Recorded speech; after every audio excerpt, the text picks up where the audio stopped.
and by so doing invite you to rule him out of order. Mr. Speaker, with the greatest respect, is not a fair approach. The honorable member has complied with the rule on supplementary questions. What he is asking is emanating from the main answer from the minister. That is all his prayer. If the minister knew that those matters were sensitive and of national security in nature, then he shouldn't have provided it in his answer. The respected member, Honorable Asafo-Adjei, is not introducing anything new. He is only saying, asking a question based on what the Honorable Minister at the dispatch box has told the Parliament of Ghana. So, Mr. Speaker, with respect, the member is not out of order.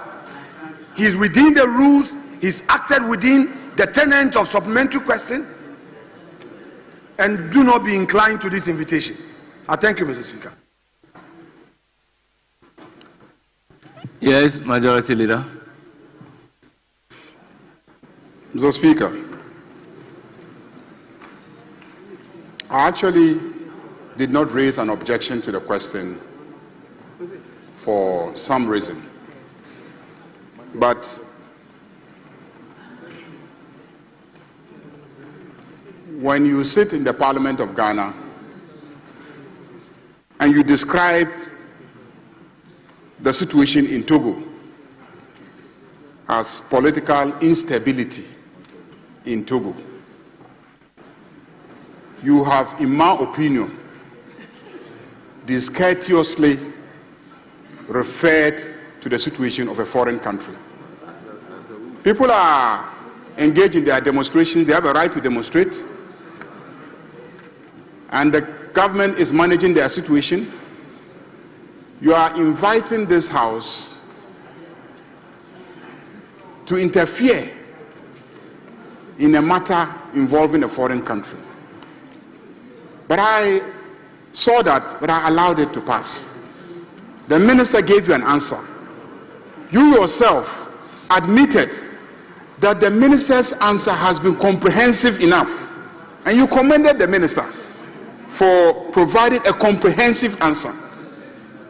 So I thought that the matter would have ended there. Now you are saying that the minister should now give you the detailed operational activities of the soldiers. He said that detailed operational activities of the soldiers, including how many drones are they deploying, how many officers are they deploying, how many men are they deploying. And I'm saying that when you get to that level, you are asking for too much detail, and operational matters are not matters that the minister should come and stand here in the chamber and be telling us the operational details of a deployment. It doesn't happen anyway. That is why I raised the objection, and I even then went back and showed you that your question itself had difficulties, just that we decided to ignore it and allow you to ask the question. The Togolese government can write to us and say, why are you describing the situation in my country as political instability? Why are you interfering in the affairs of my country? They have a right to ask us.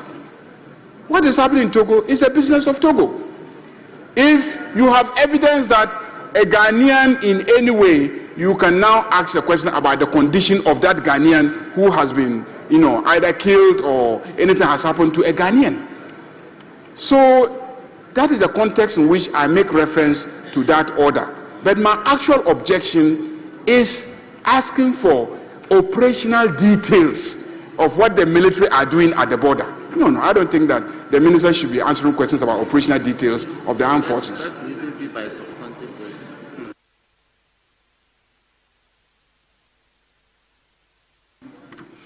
Minority Leader. Thank you, Mr. Speaker. Mr. Speaker, with respect, we have to appreciate the issues before us in proper perspective and in the context that the rules of this House allow. By the way, and for the avoidance of doubt, Order 85(1) provides, and I quote with the leave of the House, the Speaker is responsible for the admissibility of a question. Mr. Speaker, the foundation upon which the supplementary question is being mounted has already been approved by the Speaker. This question was admitted as urgent question, the content of the question and the content of the supplementary question, Mr. Speaker, are one and the same by way of import. The question provides, quote, to ask the Minister for Defense what measures the ministry is taking to ensure the territorial integrity, security of officers and citizens of Ghana in the midst of the recent political instability in Togo. Mr. Speaker has admitted this question. It's been advertised. Communication has been transmitted to the ministry. The minister is here to answer. So it is too late in the day for any issue to be raised on admissibility, with the greatest respect. The minister again provides details in his answer. And it is upon this that the respected colleague from Bosomi Fremu is asking. So for the majority leader, Mr. Speaker, to come in with a preliminary objection, Mr. Speaker, in my view, he is trying to displace you of your bona fide. He's trying to displace you of your bona fide. It is not within his mandate, because, Mr. Speaker, the question has already been admitted. If you come to Order 85-2, it says, when a question is admitted by the Speaker, the clerk shall immediately communicate the text to the minister, member or head of the independent constitutional body to whom the question is addressed, and notify the business committee.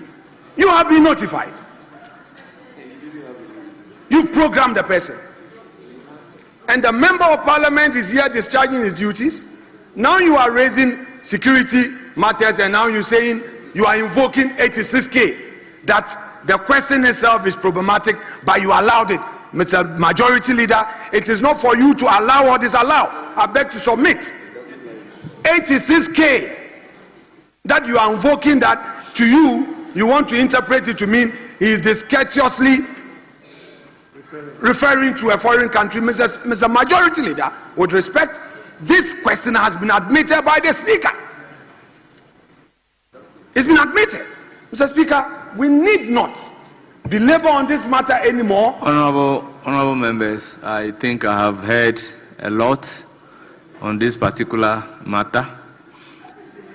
It is not for any reason that members of our Security and Intelligence Committee had to take oath in order to operate within the ambit of that committee. The question asked has been answered. I am of the view that stretching it further into the detailed operational activities would have been taking these security matters too far into the public domain. So, with all due respect, Honorable Member, I will humbly overrule the question. If you have another question, you may do so. Mr. Speaker, as it pleases you, we will take note of the precedents. Honorable Member, take note and reframe your question. Mr. Speaker, we thank you. So, Honorable Member, you have the floor.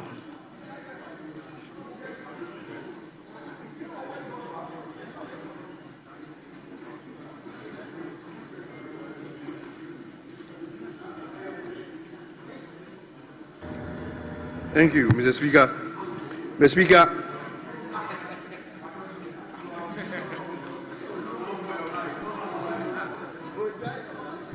yes, Majority Leader, the member has not asked any question. No, that is so. Yes. Just for the records of this House, we are all guided by our rules, including a Speaker. We are all guided by our rules, including a Speaker. The rules say a Speaker should admit questions.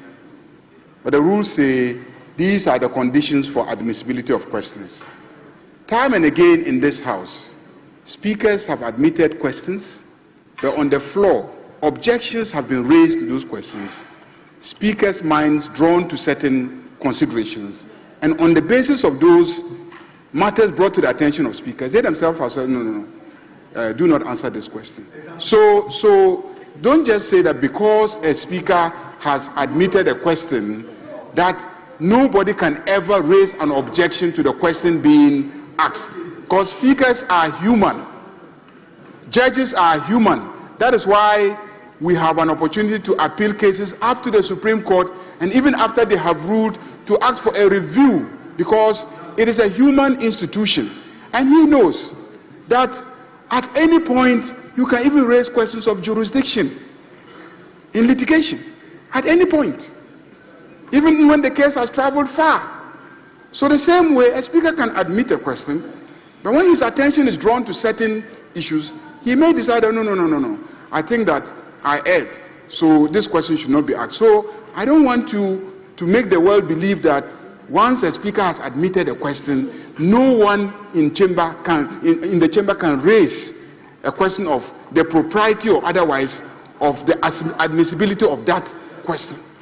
If you say that maybe we should raise, if a speaker has taken a decision, there's a procedure for challenging the decision of the speaker, I agree. But I said that I saw it, flagged it, but did not object to the question being asked. I said that. Even though I personally felt there was something wrong with that question. But I didn't object to the question being asked. So I didn't challenge the decision of the speaker. I allowed the decision of the speaker to prevail. But then it is the subsequent follow-up question that I was objecting to, which has been ruled upon by the speaker. I just wanted for the purpose of the records. Yes, Honorable Habib. Mr. Speaker, thank you for the opportunity. The majority leader is abusing our standing orders and the proceedings of this House. Mr. Speaker, read Order 88.8. And with your permission, I read. Order 88 says that where a question has been asked and answered, no debate on it shall be permitted. The majority leader is debating a question that has been asked and answered. And for that matter, whatever he's saying, he's debating the answer that he's doing. And our rule says that, Mr. Speaker, where a question has been asked and answered, no debate on it shall be permitted. And that is exactly what the majority leader is doing. So, Mr. Speaker, overrule him, rule the majority leader out, and let us continue. You have already directed that question is overruled. He should ask another question. Whatever he's doing is now offending our orders. So let's make progress, Mr. Speaker. Yes, Honorable Member. Thank you, Mr. Speaker. Mr. Speaker, the minister gave some details.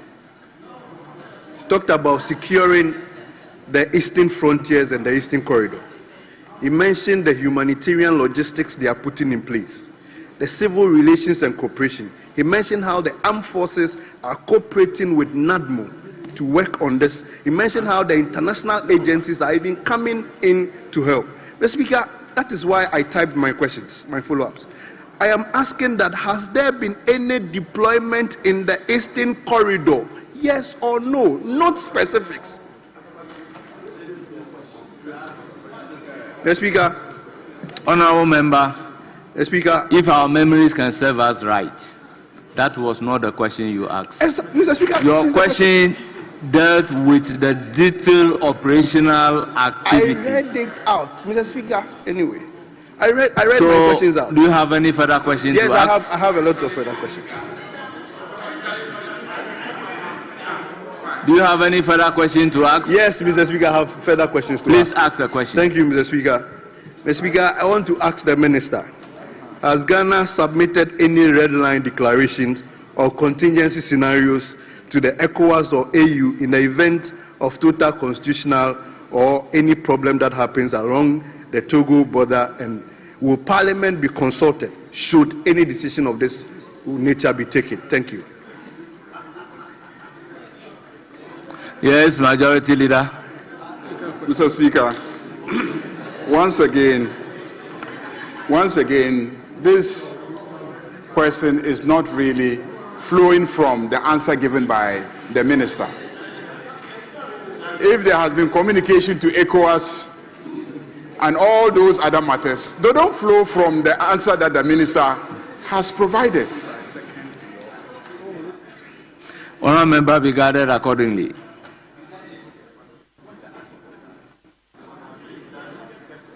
Honorable Asafoje, be guided accordingly. And if that is your last question, That's another question.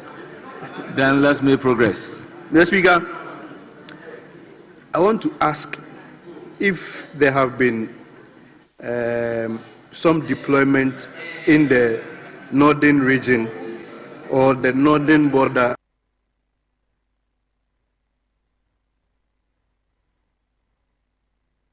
of our country. And I also want to ask, does the ministry intend to sustain a military or financial capacity which will be extended to the border operation should the situation worsen?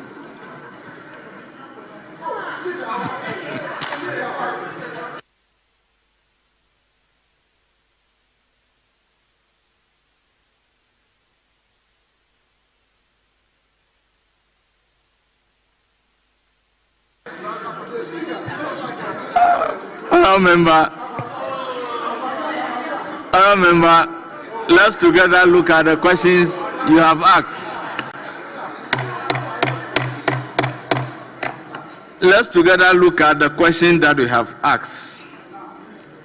To ask the Minister for Defence what measures the ministry is taking to ensure the territorial integrity, security of officers and citizens of Ghana in the midst of the recent political instability in Togo. Your question is about measures taken, and the minister has indicated the measures that have been taken. So if there is a supplementary question, it must not derogate from the main question. That is what the rule is telling us. And honorable members, this question is security in nature. So you may not get the answer that you want because of the environment that we found ourselves. International diplomacy will not allow certain things to be said on the floor of the House.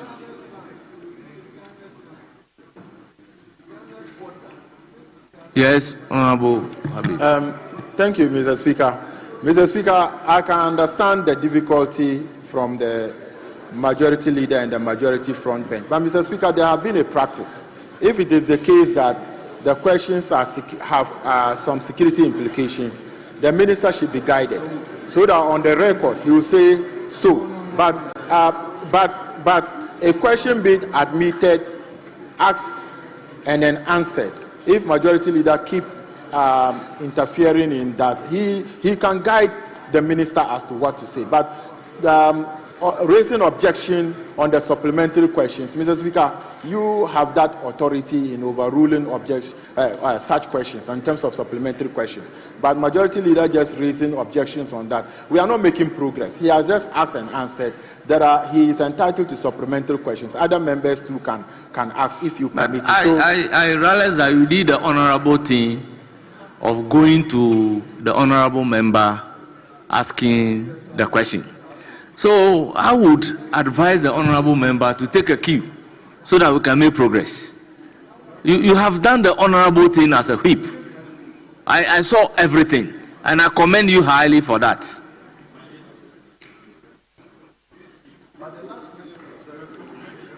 Mr. Speaker, I don't want to believe that the Deputy Minister, Broja Jemfi, my former friend, is capable of answering, unless you are suggesting that he cannot handle this question.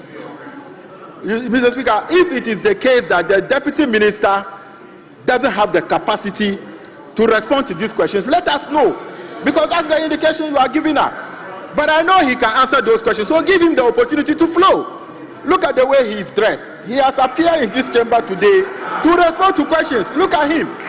But you are now, stealing the day. Give him the opportunity to respond. And if he is not capable of handling the question, let us know. Yes, Honourable Majority Leader. Mr. Speaker, I think that we should be careful how we treat matters in this chamber. you cannot be allowed to send the wrong and erroneous impression out there that the minister cannot answer a question. First and foremost, listen, first and foremost, let's analyze your question. To ask the Minister for Defense what measures the ministry is taking to ensure the territorial integrity, security of officers and citizens of Ghana in the midst of the recent political instability in Togo. Security of officers were officers in Togo at our embassy. Citizens of Ghana living in Togo. Are you getting the situation? Living in Togo, or is it living in Ghana? Which officers? What's the location of those officers? What's the location of those citizens? Is this a question that a Minister of Interior should answer, or Minister of Defense should answer, or a Minister of Foreign Affairs should answer? You see, we have allowed you. As I looked at the question, I saw the structural defects of that question. But sometimes when relatively younger members of the House are asking questions, you allow them to ask the question. But the follow-up question, I realized, was even getting us into murkier areas. That is how come I tried to restrain him. Not because I wanted to stop him. This question itself is problematic. Whose security? Ghanaians living in Ghana or in Togo? Soldiers located where? In Ghana or in Togo? Officers? Is it military officers or just personnel of Ghana embassy in Togo? If that is the case, how is that the responsibility of the Minister of Defense? If we are talking about the security of Ghanaians in Togo, because there's instability in Togo, how is the Defense Minister the person to answer questions, if not the Foreign Minister? So please, and I indicated that you have concluded and branded Togo as a politically unstable country. And I said that reference to Togo is not appropriate. We don't want to drag their matters into our national parliament. So please, don't create the impression that the minister cannot answer questions. And we have a responsibility to ensure that even those of us asking questions act within the framework of our own rules. That's all I'm trying to do. The minister can answer the question. He can get up and tell you that there are operational issues and therefore he cannot disclose operational issues. He has answered the question. He has.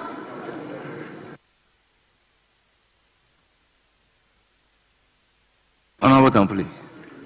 Thank you, Mr. Speaker. Mr. Speaker, I'm a little concerned with the with the remarks that just came from the leader of the House. Mr. Speaker, under Order 85(1), and for the avoidance of doubt, it reads, the Speaker is responsible for the admissibility of a question. Mr. Speaker, once the Speaker has admitted the question, if you raise matters such as ambiguity in the question, then you are impugning the integrity of the Speaker. In this chamber, in this House, it is always said that where you are in doubt, ask Bagbin.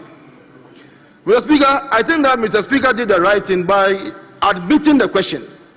Now, if the minister needs further clarification, it is up to him to raise it. It is not for the leader of the House to raise impediments. As a matter of fact, and I agree with what Honorable Habib says, it appears that the leader of the House is debating the question. Allow the questions to flow so that the minister, you ask permission for him to answer the question. So that I think he's capable enough to answer the questions. The question has been admitted. If he needs clarification, he should say so. Mr. Speaker, this is just what I think. I think that you are now abusing the Speaker, and that is not right. Thank you very much, Mr. Speaker. Honorable Tampoli, I take a great exception to the fact that I am being abused. I am not being abused. I think we are all getting something fundamentally wrong. The question has been asked and answer provided to the question. We are now on supplementary question. So it is supplementary question that is under reference. So, honorable members, permit me to ask the questioner whether he has a supplementary question. And if he doesn't have a supplementary question, we'll be guided as to what to do. Honorable questioner, do you have a supplementary question? Yes, Mr. Speaker. Mr. Speaker, I want to find out from the minister. He made reference to communication and information operation as one of the measures that they are taking along the line. I want to ask, are we engaging the CSA, that is the Cybersecurity Authority, to give us some information, red light, particularly when social media is involved? Thank you. Honorable member, I would advise you to engage the Deputy Minister so that some information can be given to you. Yes, Honorable Kabiru. Mr. Speaker, I will need your direction on this matter. Mr. Speaker, the answer provided to the urgent question is not before members for us to make contemporaneous determination as to whether the questions we are asking are following directly.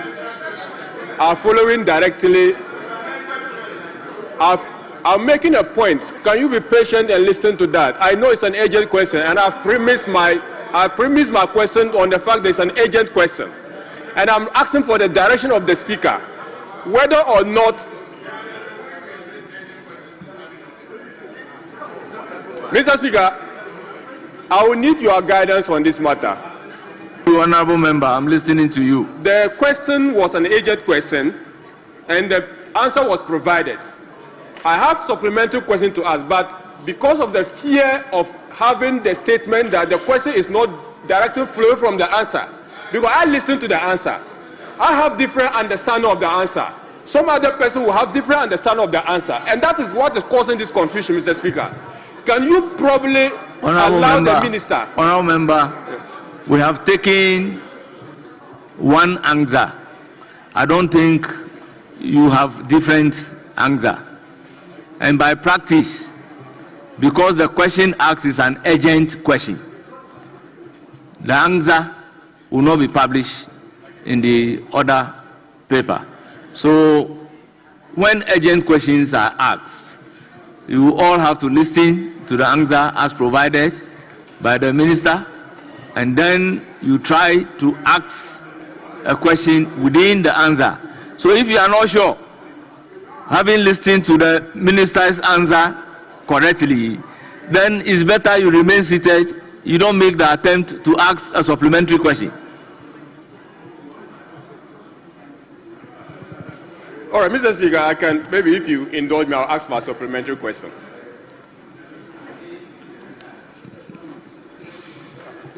All right. Thank you very much, Mr. Speaker. Mr. Speaker, I want to find out from the minister whether or not the ministry has received any credible report. Any credible report from whether or not the minister has received any credible report of any weapon trafficking. Well, honorable member, before you land, file a fresh question. Yes, Honorable Kingsley Nyako. Yes, Speaker, I would like to ask the Honorable Deputy Minister. I listened to his responses, largely comprehensive. However, I didn't hear him say measures that the ministry has put in place to protect Ghanaian traders who ply their trade in in that country, Togo. What have you done to protect them, to ensure their security and their safety? In terms of education, I didn't hear that. So I'd like you to. This is a harmless question. Honorable Kingsley Nyako, the question is not specifically demanding a specific category of people.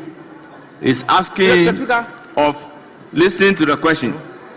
Measures taken to ensure territorial integrity, security, of officers and citizens of Ghana in the midst of the recent political instability in Togo. So no mention of traders. For the minister's answer to be specifically geared towards traders. Mr. Speaker, with all due respect, traders in Ghana are citizens of Ghana. So the answer provided covers citizens of Ghana, including traders. The measures he outlined, I didn't hear that. That's what I'm asking. Honourable member, kindly resume your seat. Since you agree that the traders are also citizens of Ghana.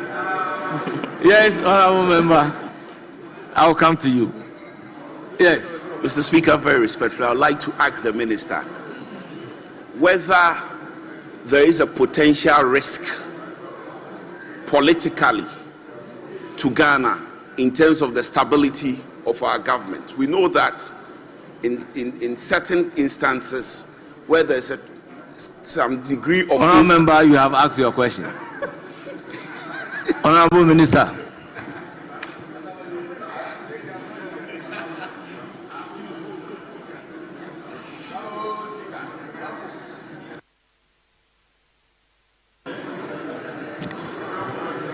Thank you, Mr. Speaker. Mr. Speaker, yes, there are not only political risks. If the situation in Togo escalates, there are economic risks involved. There are also social risks. For example, if there are inflows of refugees, the Republic of Ghana has to deal with. And so that's my answer to the question. Thank you, Mr. Speaker. Yes, Honourable Nitiwu. Mr. Speaker, members, Mr. Speaker, we have a lot of questions today.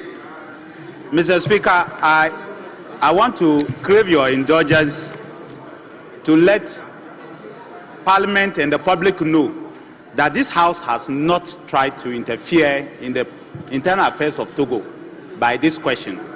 Neither has Ghana as a country tried by this question to interfere in the internal affairs of Togo. You will help us a lot if we clear that out, Mr. Speaker, and you are the only one who can do it, because it's very important for us. But for the supplementary question, Mr. Speaker, I want to find out from the Minister for Defense whether he's confirming to us that indeed soldiers have been deployed to the border instead of men of the Ministry of Interior, because you will know that the Ministry of Interior are the first point of call when it comes to issues like this. Are you internal security? Are you confirming to us by your answer that indeed for these particular issues that is happening in Togo, you have deployed soldiers to the border?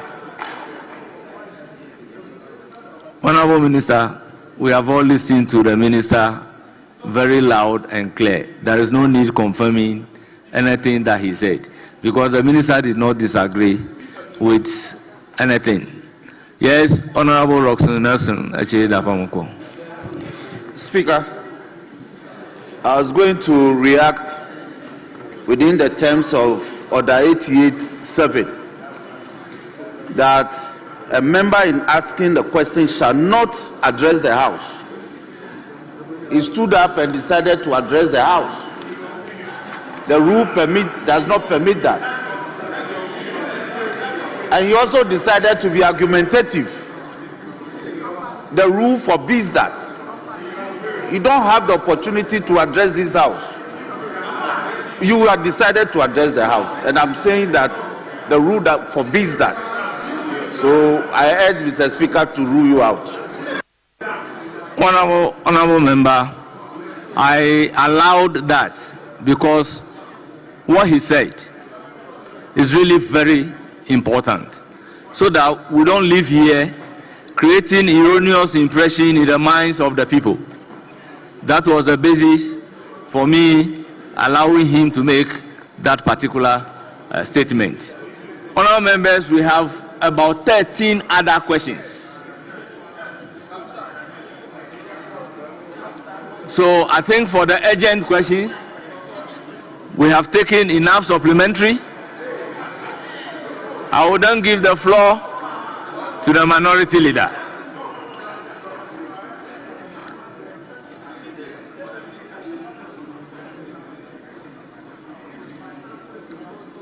You want to ask?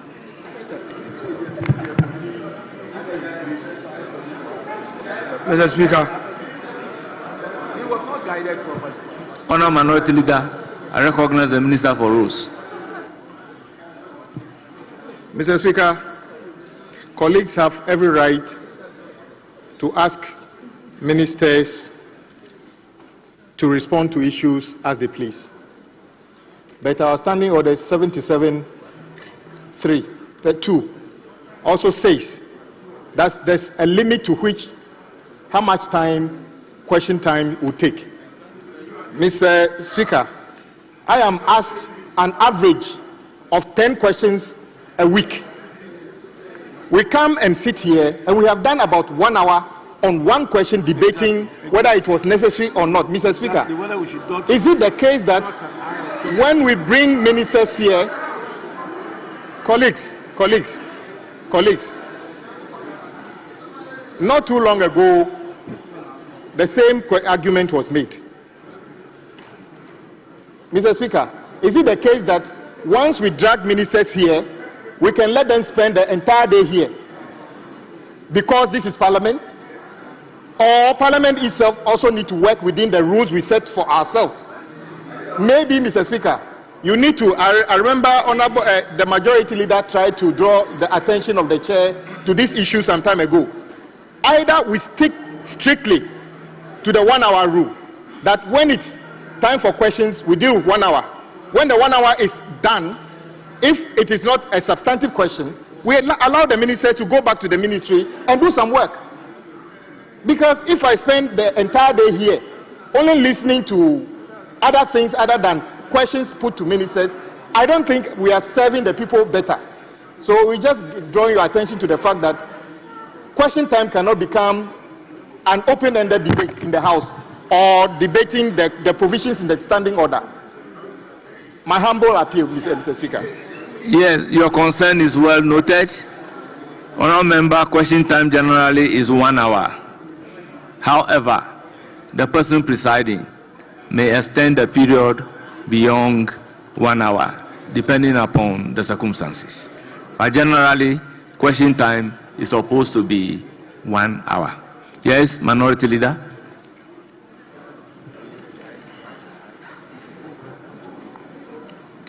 Thank you, Mr. Speaker. Mr. Speaker, the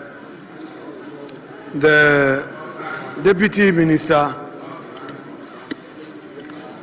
in his answer indicated the government has deployed some soldiers as part of protecting the territorial integrity of our country. May I know from him whether sufficient operational deployment have been put in place to deal with any escalation that may occur? Yes, Honourable Minister.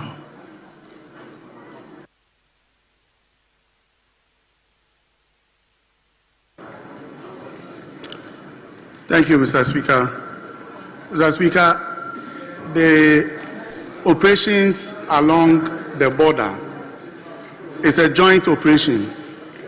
That is the Ghana Armed Forces together with other security agencies.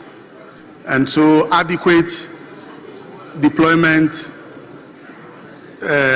measures have been taken in order to ensure that when the situation escalates, we will be able to deal with it. Thank you, Mr. Speaker. Minority Leader. Speaker, with respect, on the issue of safety of our soldiers you've deployed, can you tell the House whether sufficient logistics have been so deployed to ensure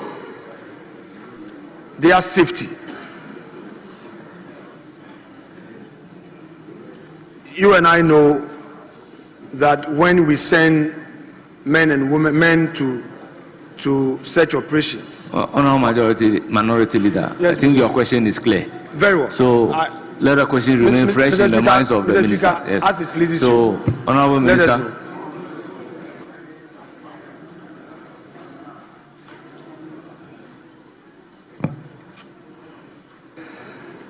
Mr. Speaker, the safety of our men are always considered when we do deployment. And so in this particular case, every safety measure has been taken to ensure, logistically and other means, to ensure that our men are safe whilst they undertake their duties along the border. Thank you. Yes. Mr. Speaker, finally, I would like to know from the Honourable Deputy Minister the steps that the government has taken so far as part of the deployment to ensure the protection of citizens of Ghana who may be caught in this tension along the borders. Yes, Honourable Minister. Mr. Speaker, without going into details about the operational activities, I answer that the operational activities has taken into consideration how to protect our citizens who trade along the borders. Thank you, Mr. Speaker. Thank you very much. Honourable members, that brings us to the end of the urgent question. We'll move to the oral questions. Before moving to the oral questions, permit me to introduce some important guests in our midst. Honourable members, the African Parliamentarians Network Against Corruption, APNAC, would, in collaboration with the Parliament of Ghana, hold its biennial general meeting in Accra from Friday the 7th day to Sunday the 9th day of November 2025. The three-day event, which brings together members of the Parliament of member states of APNAC and invited guests, will provide, among others, a platform for open dialogue on the future of APNAC, the persistent and multifaceted challenges of corruption and its impact on governance and development. Honourable members, I have the pleasure to introduce to you the APNAC African Board members. First on my list is the Speaker of Parliament of Benin and President of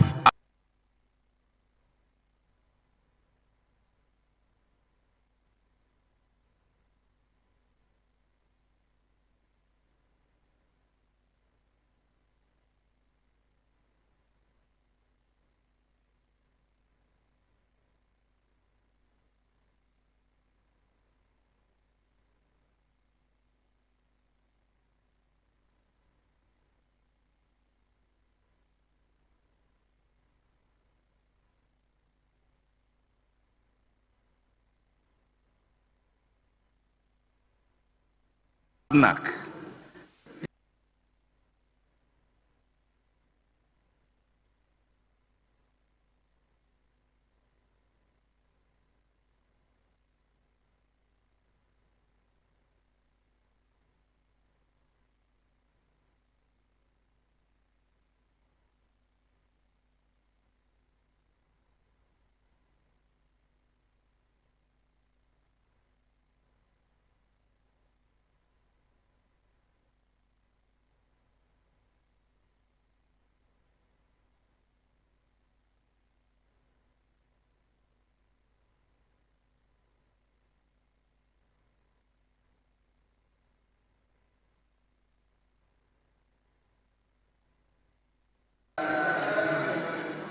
We have Honorable Shekel Shambir from Kenya. They are here with their secretary, Mr. Fabrice Fifonsi. He is the executive director. Honorable members, on behalf of the House, I welcome the delegation to Parliament, and I wish them fruitful deliberations in their APNAC meetings. Honorable members, we also have students and other visitors with us. We have Lashibi community, led by Ajakli Agosta. Is a teacher. They are from Tema West. They numbered 72. We have Ghana National Association of Teachers, led by Fidelis Kwesi Damba, a teacher, and they are from Nkwanta. They are 12 in number.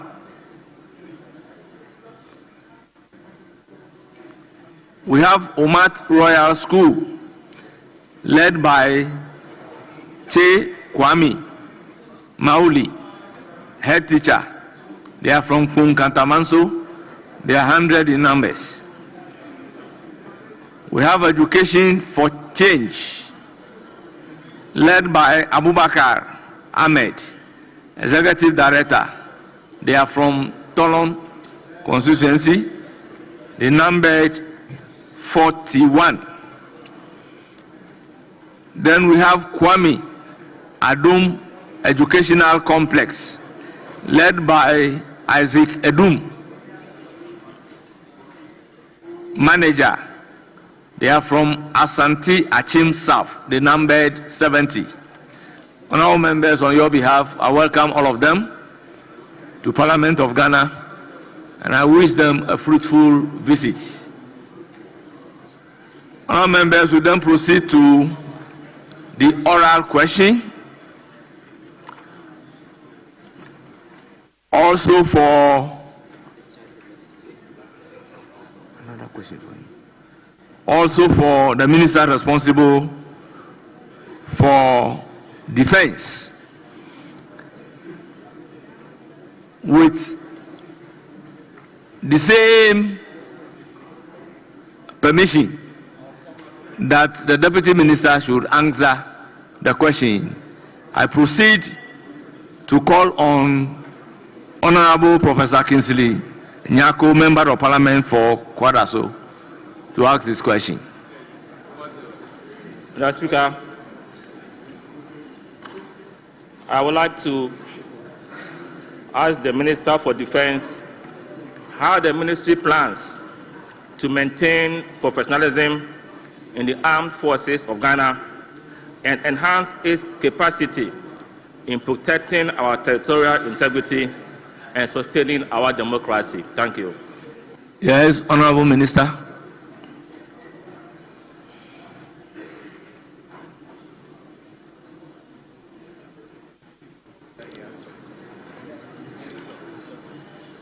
Thank you, Right Honorable Speaker.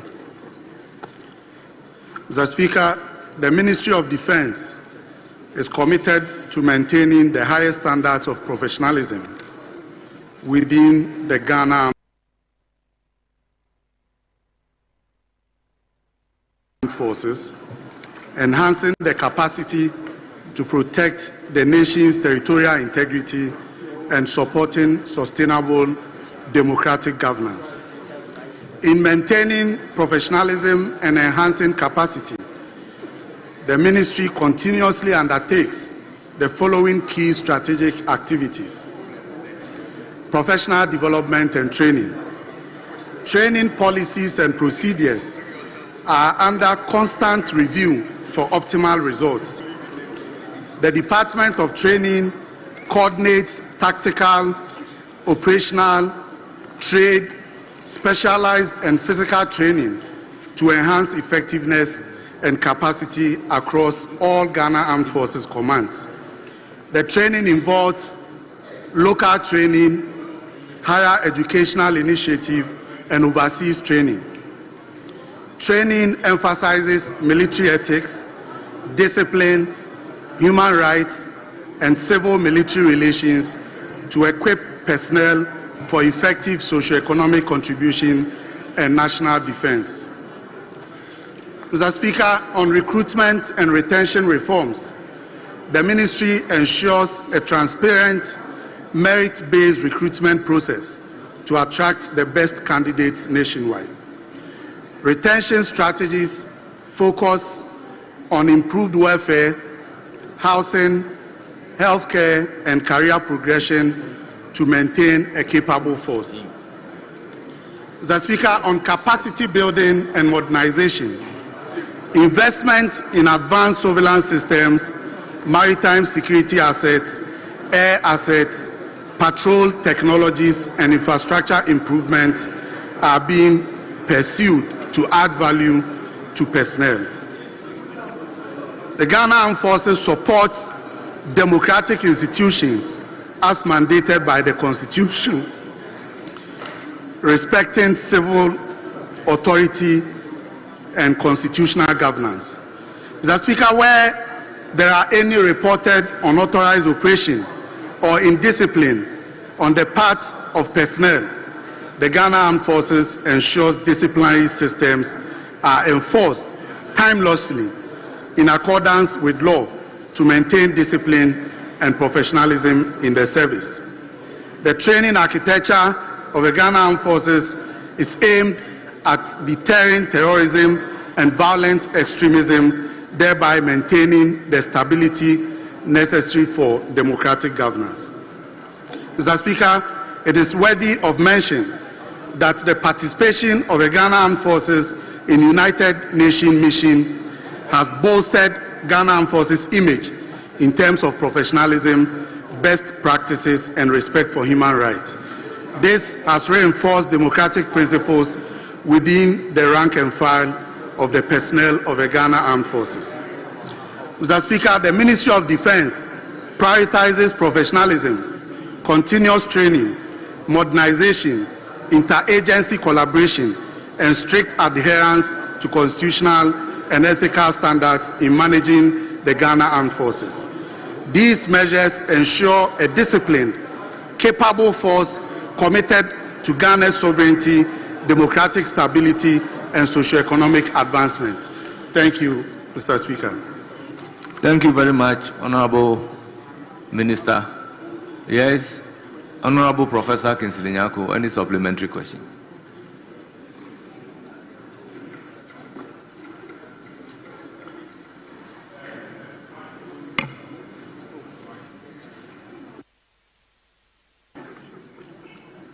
Mr. Speaker, I thank the Minister for the answers provided.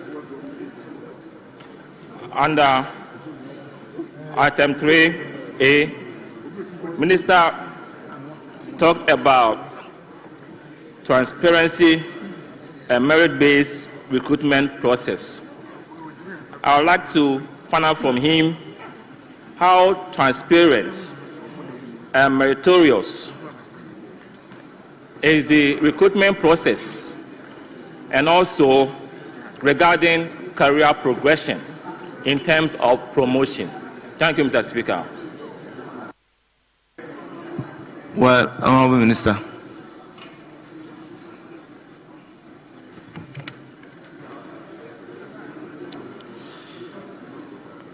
Mr. Speaker, the Ghana Armed Forces published the qualifications and criteria for recruitment, and that is done in national communication platforms, and this is open and transparent enough for anybody that wants to join the Ghana Armed Forces. In terms of promotions, there are laid down procedures which are in accordance with the Ghana Armed Forces regulations, and the ministry ensures that these regulations are strictly adhered to. Thank you, Mr. Speaker. Honourable Member, any further supplementary question? Mr. Speaker, my understanding of merit-based promotion or intervention is merit-based promotion or intervention. It means that... Honourable Member, you know the rules. When Mr. you Speaker, have to ask a supplementary question, you do not argue. Mr. Speaker, so is Minister telling the House that the promotion or the recruitment are solely merit-based and none else? Thank you. Yes, Honourable Minister.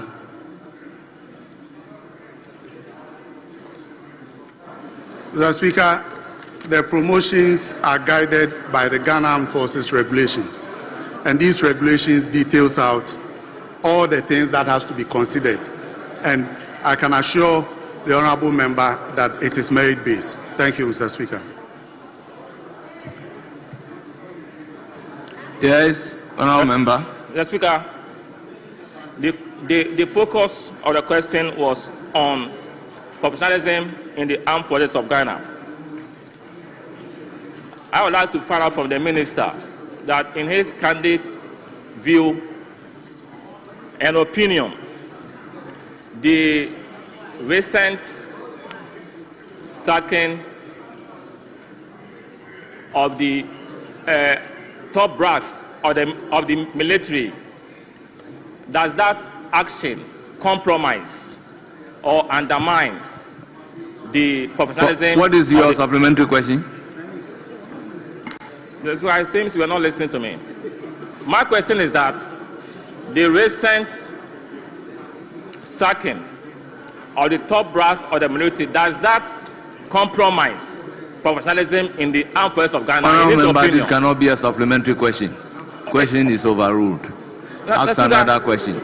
Mr. Speaker, he is talking about professionalism, and I'm saying that does that act in his opinion? Honourable Member, you can't argue with me. The question is overruled. Do you have another question to ask? Mr. Speaker, with respect, you are not being fair to me.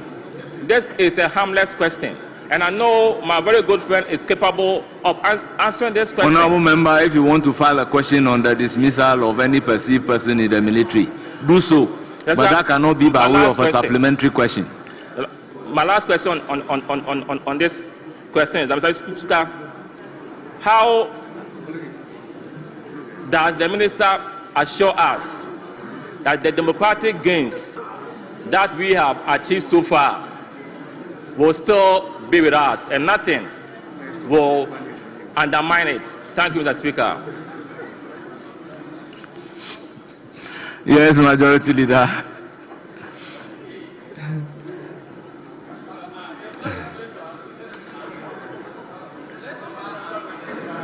Mr. Speaker,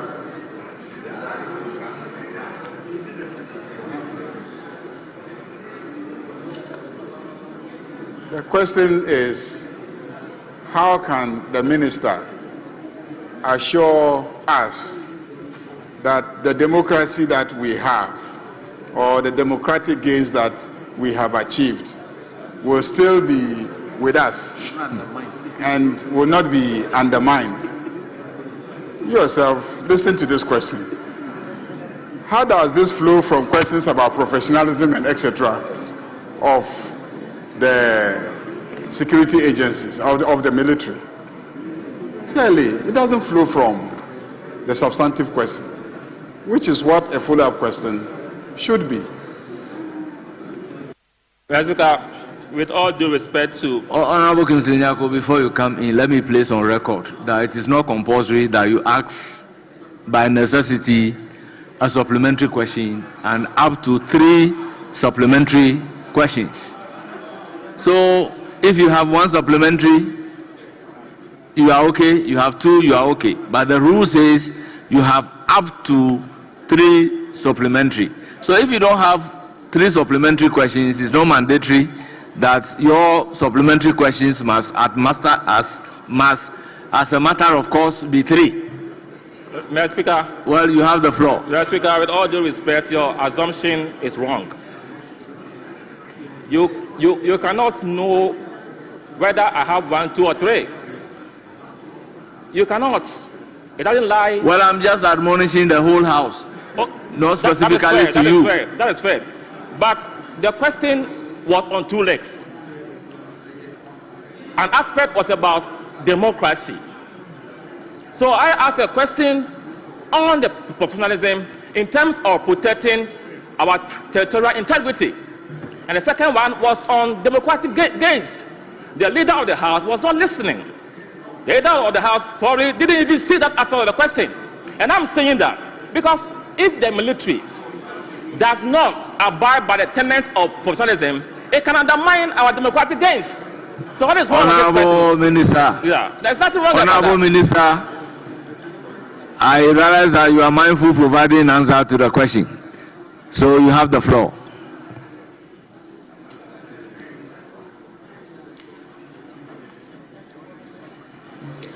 Mr. Speaker, the Ghana Armed Forces is a creation of the Constitution.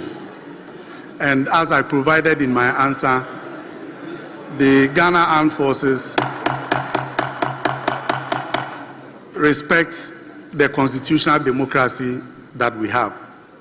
And they have committed to it. And so I want to assure the honorable member that the Ghana Armed Forces will be professional and protect our constitutional democracy. Thank you. Yes, Honorable Dr. Kabiru. Thank you very much, Mr. Speaker. Mr. Speaker, I want to ask the minister that despite their commitment, their fidelity to professionalism, there are still reports of armed army officers brutalizing citizens, be it in Walewale, Binduri, Garu. There is still that problem of military officers brutalizing the citizen. I want to find out from you what is going wrong and how are they going to address it?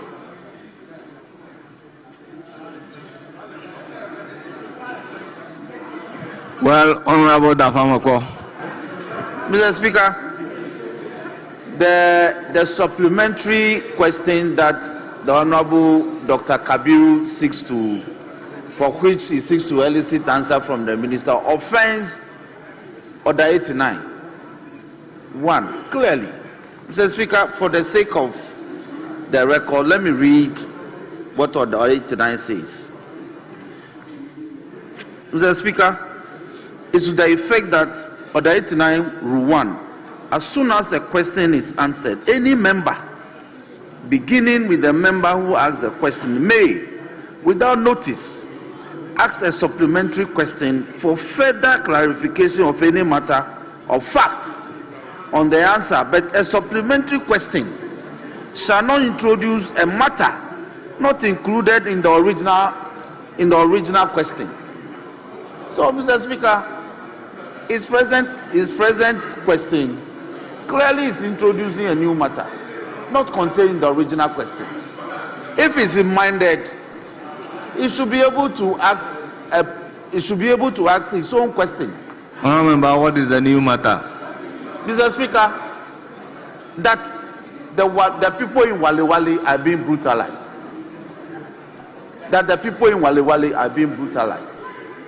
And that what is happening. The question is on maintaining professionalism in the armed forces. And the honorable member agreed with the steps being taken by the ministry to ensure professionalism in the armed forces. And he is saying that though all those steps are being taken to ensure professionalism in the armed forces, there is still the case of some sort of brutality on part of the military. What does he say to that? So, Honorable Minister, what is your response?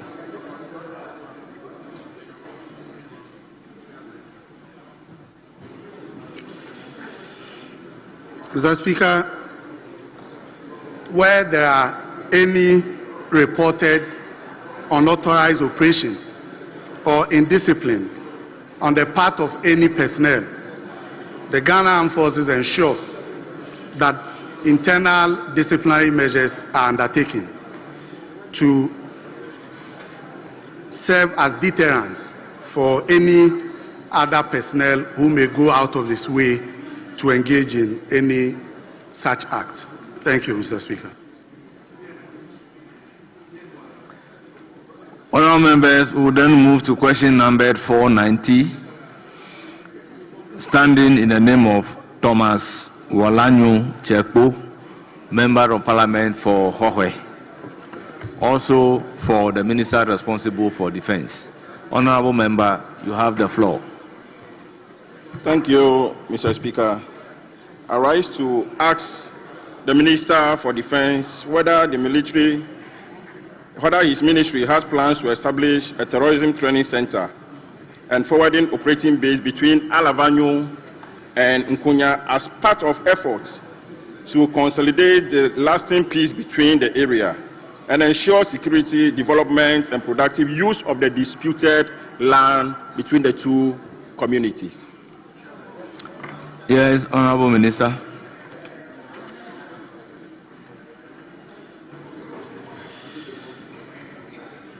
Mr. Speaker, the Alavanyo-Nkonya conflict, rooted in a protracted land boundary dispute dating back to 1923, has led to decades of violence, killings, and reprisals between the two communities. The contested land, a plateau between Nkonya and Alavanyo Pemi, remains unresolved, with both sides maintaining interest in the land.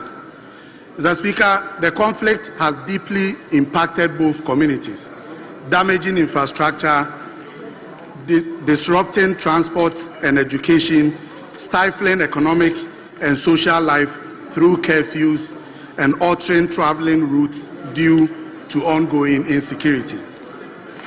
However, Mr. Speaker, I'm glad to report that presently both sides of the community have committed to cede the contested land to the Ghana Armed Forces for a military training purpose. The location of the land aligns with the Ghana Armed Forces' ongoing national expansion and reorganization program aimed at strengthening internal security and addressing threats such as terrorism and other cross-border crimes. To further exert dominance in the area and put the disputed land into productive use, the Ghana Armed Forces have proposed the establishment of a Special Forces Jungle Training School and Forward Operating Base. The training school will therefore be established as part of the medium-term plan of the ministry. Thank you, Mr. Speaker. Yes, Honorable Habib. Mr. Speaker, I was trying to catch your eye the time the minister was answering the question.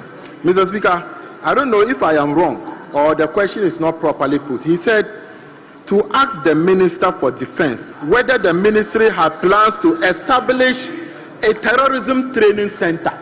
Is it anti-terrorism training center or a terrorism training center? So, Mr. Speaker, I don't know whether Ghana we want to train terrorists.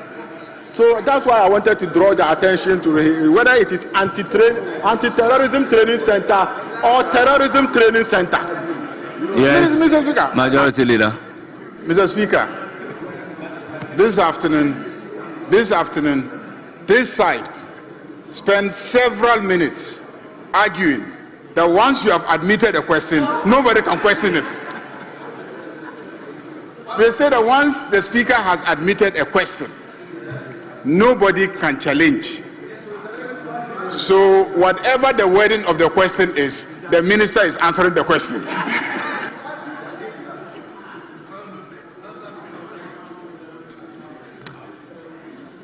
Honourable Member, do you have a supplementary question?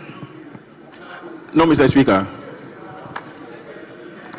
Honourable Habib, do you have a supplementary question? Yes, Mr. Speaker, I have a supplementary question. What is your supplementary question? Mr. Speaker, my supplementary question is to the minister, whether he has data of terrorists in Ghana to open a training center for them.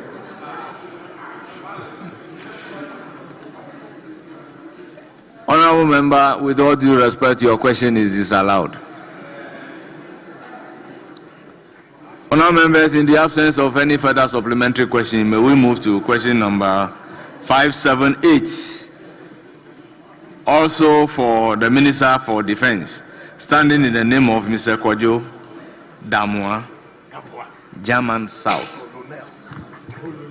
Honourable Member, you have the floor. Thank you, Mr. Speaker.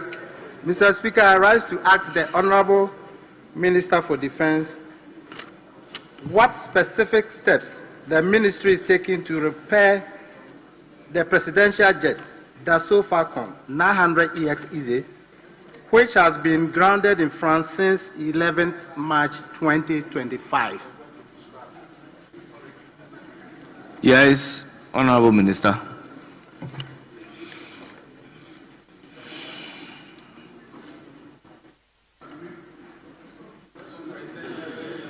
Mr. Speaker, the Falcon 900 executive aircraft was ferried to Dassault Falcon services in Le Bourget, France, on Tuesday, 11th March 2025, for the 24 monthly and 1,600 flying hours periodic inspection.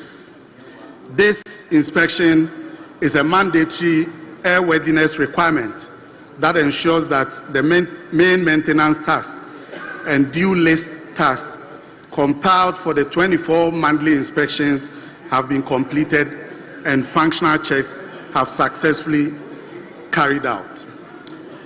Mr. Speaker, also the reported corrosion spots detected within the aircraft fuel tanks, which affected the aircraft's delivery date, have undergone extensive repairs.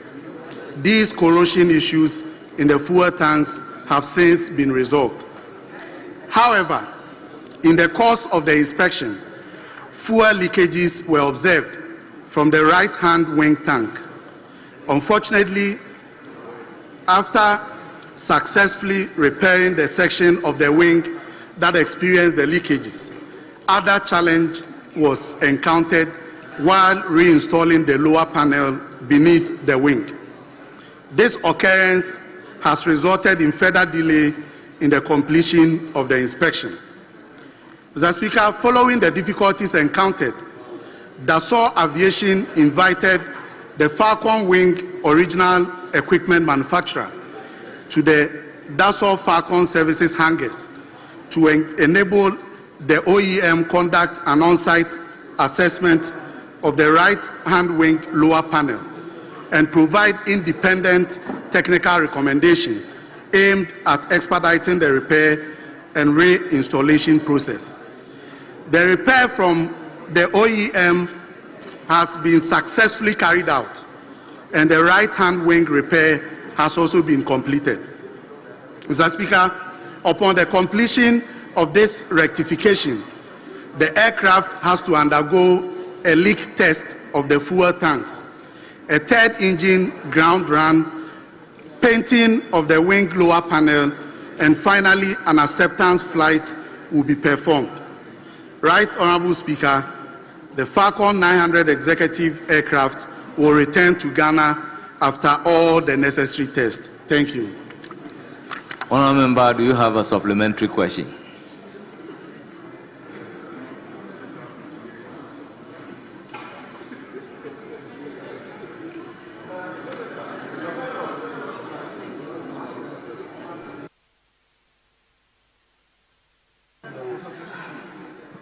Honourable Speaker, yes, I have some follow-up questions.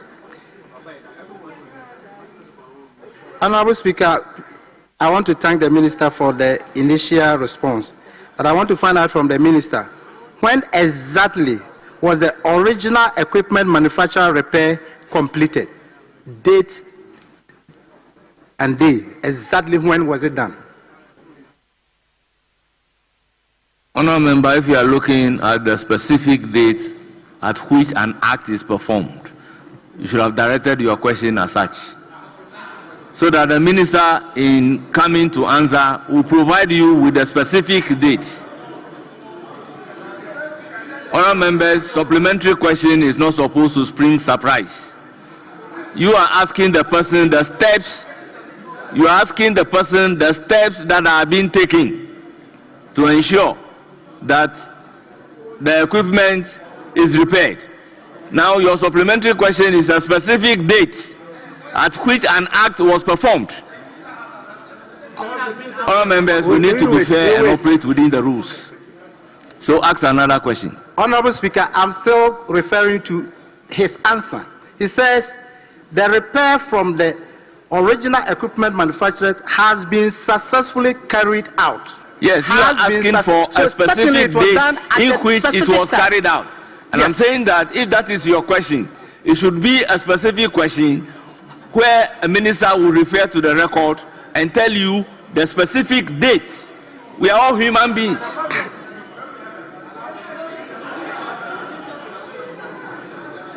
Please ask another question. My other question would have followed from the answer he will give for this, because he says the aircraft is going to return Please, to Ghana. If you don't have, and I'm going to if you don't have another question, can you resume your seat? I do have. Please ask. I will ask, Honourable Speaker. Honourable Speaker, I want to find out from the Honourable Minister when the texts remaining are going to be conducted, so that we have insight the time or the period or when we should expect the aircraft in Ghana. Yes, Honourable Speaker. Honourable Minister.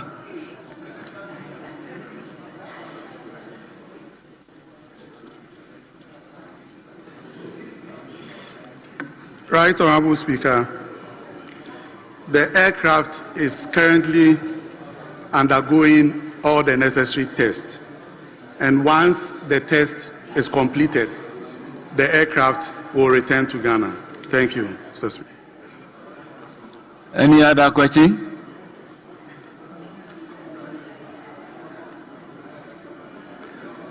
Honourable Member, if I ask any other question, if you don't have any supplementary, indicate.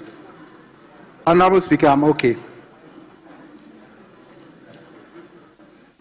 Yes, Honourable Dr. Kabiru.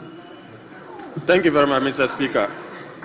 Mr. Speaker, the answer provided by the Minister states on page 15, the second paragraph, and I quote, "Unfortunately, after successfully repairing the section of the wing that experienced the leakage, another challenge was encountered while reinstalling the lower panel beneath the wing," unquote. Mr. Speaker, the Minister answer falls short of telling this the other challenge that came up. I couldn't decipher that. What is the other challenge that was encountered? The another challenge is my emphasis. So if the Minister can provide clarity to that. Thank you. Yes, Honourable Minister.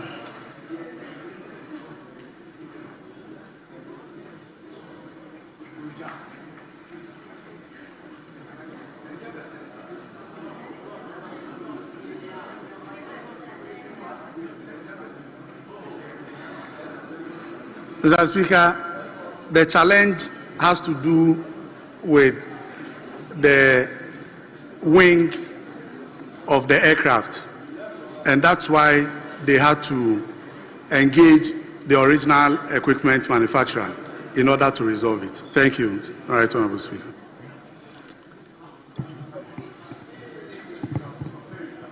Honorable Alhaji.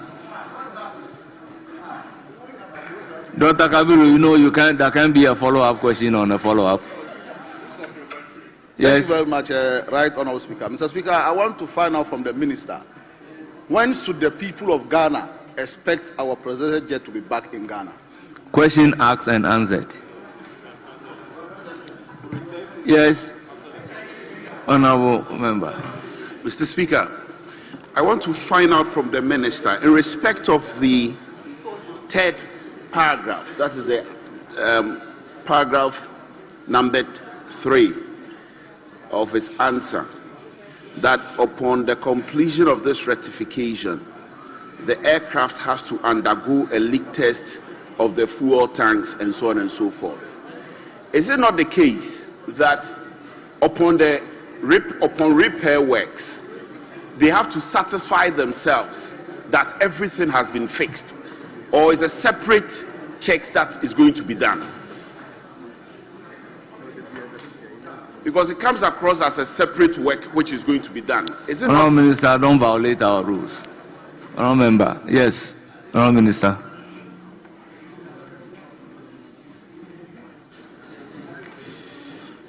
Mr. Speaker, the current issue that was dealt with had to do with the leak of the fuel tanks. And so once they are done, the specific test that will be run includes the fuel tanks and also do a ground engine run test. And where they had to fix the wing, it has to be painted. So all of these had to be completed before the aircraft will return to Ghana. Thank you, Right Honorable Speaker. Honorable Habib, I think you are looking at your back. If I give you the floor, I won't go back. Yes. Thank you very much, Right Honorable Speaker. Mr. Speaker, from the Minister's response, it is clear that the aircraft had gone on a regular maintenance. And then a fallout of the maintenance, several other challenges had come up. My question to you is, the subsequent challenges that were identified, did the service company get the concurrence of Ghana government before continuing with the extra repairs, because it will be coming at an additional cost to the state? So I want to know from you whether all these extra problems that have come as a result of... Honorable Minister, do they have the concurrence to continue the other jobs? Speaker, I have two more. I have not... Honorable members, I indicated that we have about 13 questions. So if you are given the opportunity to ask a supplementary question, it's not a period for you to tell a story.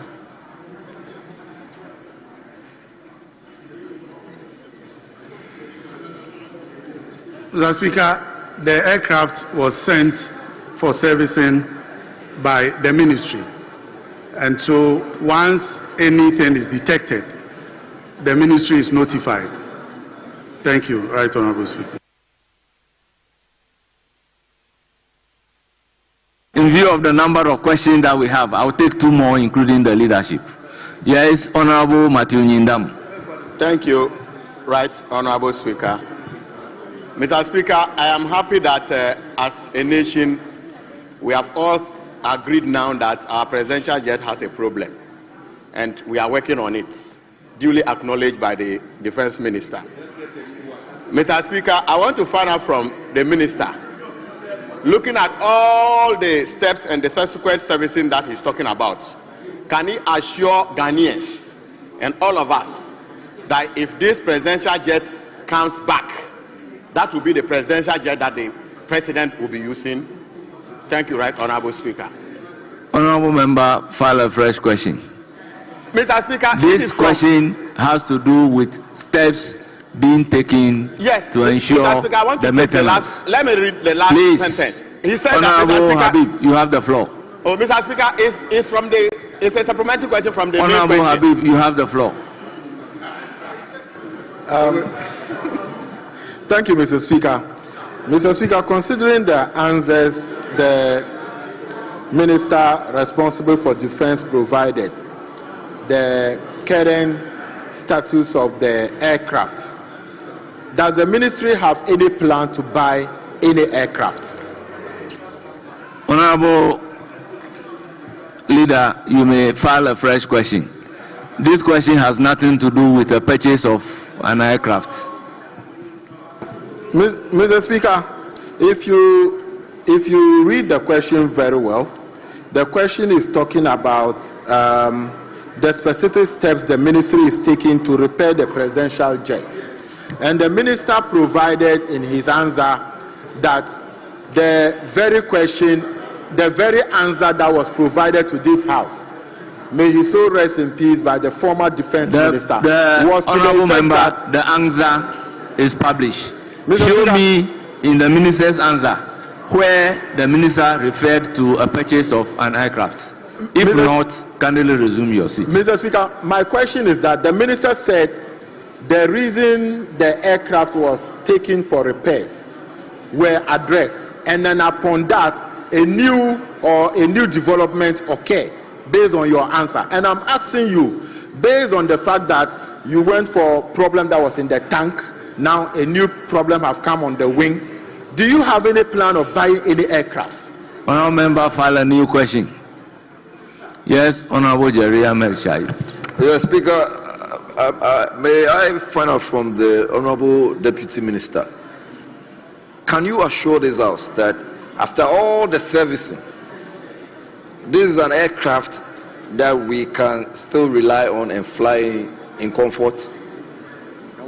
Yes, Honorable Minister.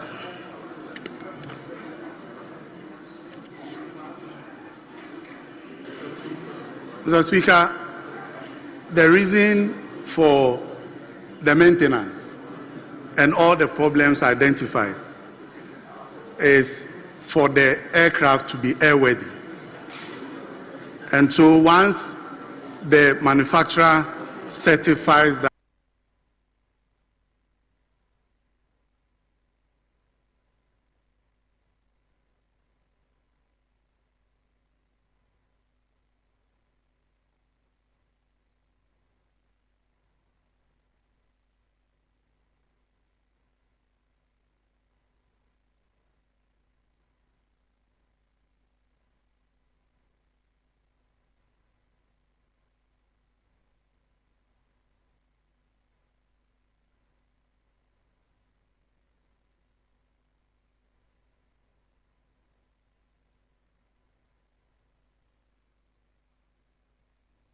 the aircraft is well airworthy.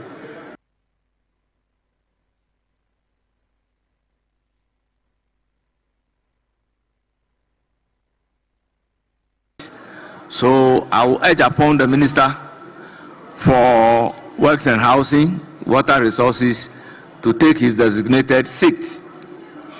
Now the first question for him is question number 200, standing in the name of Ebenezer Prince Ahin, Member of Parliament for Mfansimany. Honourable Member, you have the floor.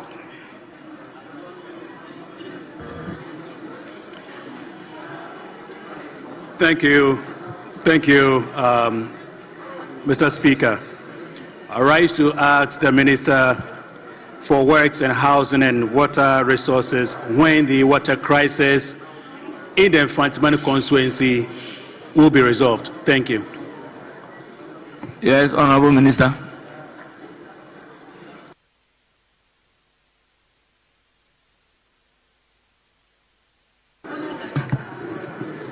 Thank you, Mr. Speaker.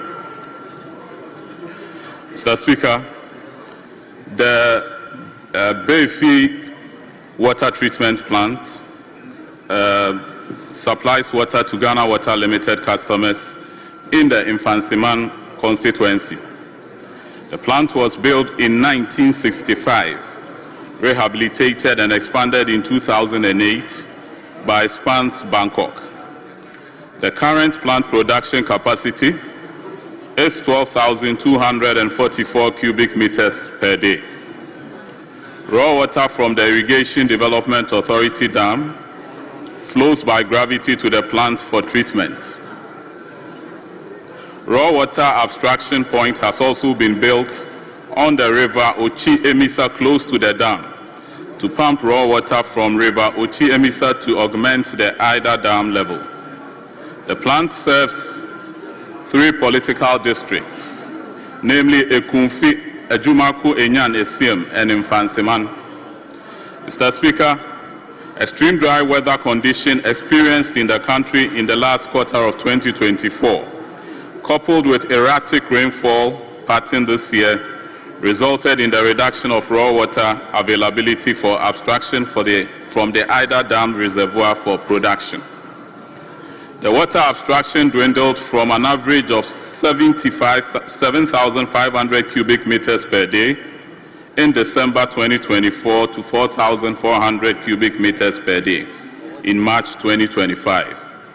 The situation further deteriorated during April and May 2025, leading to frequent instances of raw water being unavailable for treatment throughout the majority of days in these months. Communities such as Mankesim, Salt Pond, Anomabo, Enyan Apa, Jedu, Befi Krom within the Mfantsiman constituency and its environs were badly hit and affected by the drying up of the Ida Dam reservoir. Mr. Speaker, Ghana Water Limited has used its internally generated funds to procure and install 2 new horizontal pumps downstream of the weir intake on River Ochi Emisa to pump 200 cubic meter per hour of water directly to the water treatment plant for production every day. The makeshift water abstraction arrangement strategically controls the withdrawal of water from the Ida multi-purpose dam reservoir in the wet or rainy season to ensure that water levels in the dam increases to support adequate abstraction during the dry season. Ghana Water Limited has also redefined the SHA water supply area to include areas which hitherto were supplied by the Befi Krom water supply system. The intervention is intended to ensure that the present water production shortfall from the Befi water headworks does not affect water supply in the Mfantsiman constituency. Mr. Speaker, within the medium term, Ghana Water Limited has carried out a comprehensive desilting of the Ochi Emisa River channel to enable sufficient water to be pumped into the Ida Dam reservoir to guarantee adequate volumes of abstraction and production during the dry season. For the long term, Ghana Water Limited has commenced procurement process to supply and install a new 1,200 cubic meters per day pump set in the Ochi Emisa River to pump adequate volume of water to the Ida Dam reservoir for purposes of achieving all year-round abstraction and production. Thank you, Mr. Speaker. Yes, honourable member, any supplementary? No supplementary, except to appreciate the minister's effort in helping Mfantsiman resolve its water crisis. Thank you.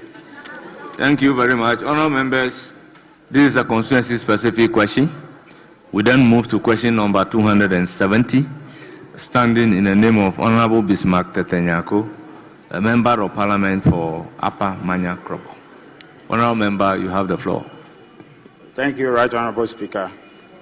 Speaker, I rise to ask the Minister for Works, Housing and Water Resources the plans of the ministry to complete the abandoned Bukono Water Expansion Project, which, when completed, will supply potable water from Bukono water treatment facilities to Asesawa and other communities in the district.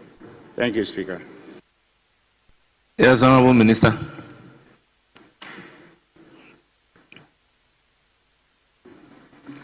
Thank you, Mr. Speaker. Mr. Speaker, the Bokono Water Expansion Project was undertaken as part of a broader program by the Ministry of Works, Housing and Water Resources to improve access to potable water in the Eastern region, particularly Koforidua Township and adjoining communities. The project, which was funded by the government of Belgium, was completed in 2009. The project undertook the construction of a 19,400 meter cube per day water treatment plant at Bokono. The raw water source for the water treatment plant is a tributary of the Volta River at Kasakope. The treated water from the Bokono plant is transmitted to Koforidua Township and adjoining communities through a 35-kilometer transmission pipeline. Mr. Speaker, communities in Upper Menya Krobo, including Asesewa and its surroundings, is supplied with a potable water from a small town pipe water system, which is managed by the Community Water and Sanitation Agency. As a result, the supply of water from the Bokono water treatment plant to Asesewa and its surroundings was not undertaken during the implementation of the project. Mr. Speaker, the Ministry of Works, Housing and Water Resources is committed to a sustainable delivery of potable water to all, regardless of person's geographical location or status. In line with this, I have directed the Ghana Water Limited and Community Water and Sanitation Agency to collaborate in assessing the feasibility and implementing a long-term solution to the water supply challenges in the Upper Menya Krobo area. Thank you, Mr. Speaker. Yes, honourable member, do you have a supplementary question? Speaker, I must thank the Minister for being sincere with his answer. Speaker, Asesewa is currently the district capital for Upper Manya, and it appears to have expanded beyond the production capacity. Honourable member, you are violating our rules. If you don't have a supplementary I want to thank question. the Minister for directing for that collaboration.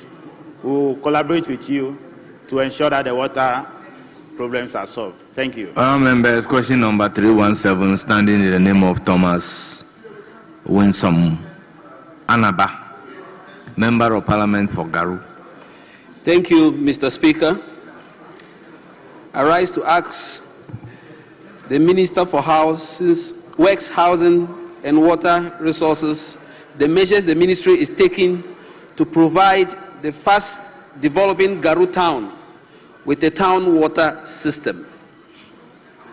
Yes, Honourable Minister.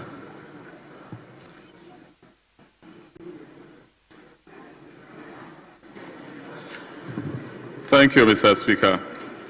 Mr. Speaker, the Garu water supply system, which is being managed by the Garu community, is based on abstraction of groundwater from 4 mechanized boreholes, which is pumped into a 200-meter cube high-level tank and distributed by gravity to the Garu community through a network of pipelines. Currently, only 2 out of the 4 boreholes are functional.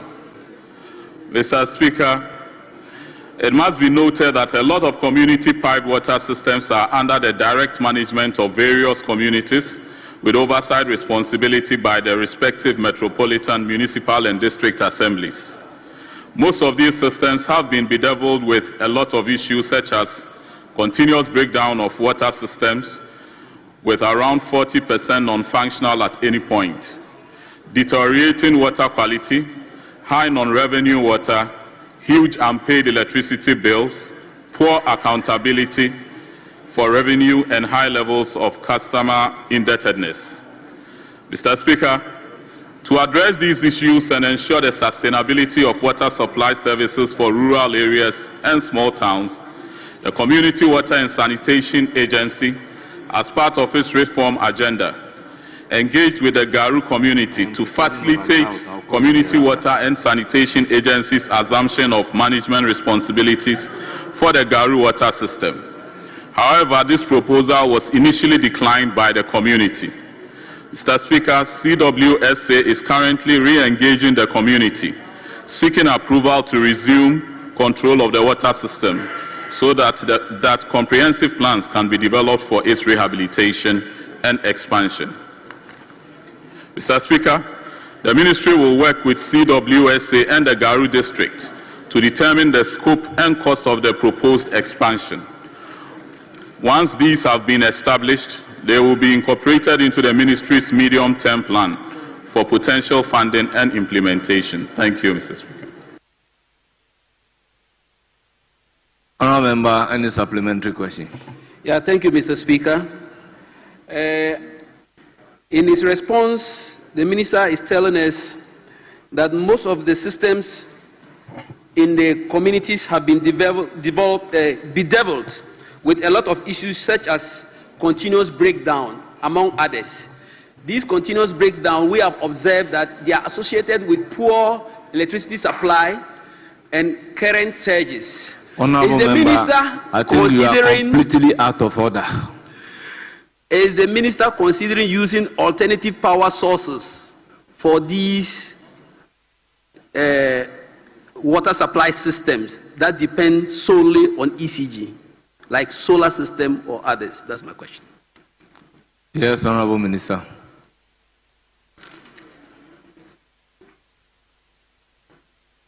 Thank you, Mr. Speaker. Mr. Speaker, currently the Ministry is actually using, for small town water supply system, the Ministry is using solar-powered pumps. So it's something that the Ministry is actually using. Thank you.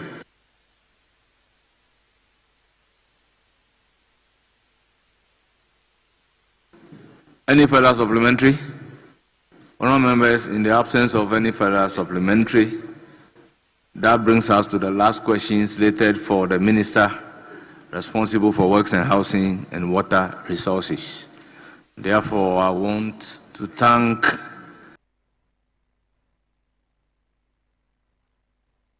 the Minister very much for, and on your behalf, for attending upon the House to respond to the questions slated for him. Honourable Minister, you are hereby discharged. We then move to question numbered 299. Yes. Thank you, Mr. Speaker. Mr. Speaker, I was going to indulge you to alter the order of business so the Education Minister can present some two papers, just lay them before we come back to the Minister for Roads to answer his questions. Well, at pre-sitting, there was indication that copies of those bills need to come to the leadership. And thereafter, leadership will look at it and get it laid. Mr. Speaker, here they are here. So, calling for copies of look on your console. Those bills.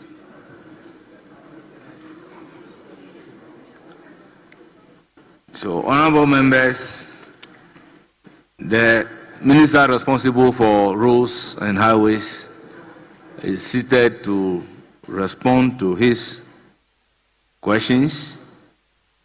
Yes? Right, Honourable Speaker, I have a copy of the Kwame Nkrumah University of Science and Technology Kumasi bill. So I believe that, and I also have a letter from the Office of the President communicating to me that Cabinet has granted approval for the passage of the bill. So I think that Honourable Member, I will plead with you to get more copies available, and probably tomorrow we'll look at it at pre-sitting and same can be taken. So may I ask the Minister responsible for roads and highways to take the designated seat? The first question slated for him is question number 299, standing in the name of Honorable Bismarck Tetenyako, Member of Parliament for Upper Manya Krobo. You have the floor. Thank you, Speaker. Speaker, I rise to ask the Minister for Roads and Highways the status of the Asesawa Aboso roads. Thank you, Speaker. Yes, Honorable Minister.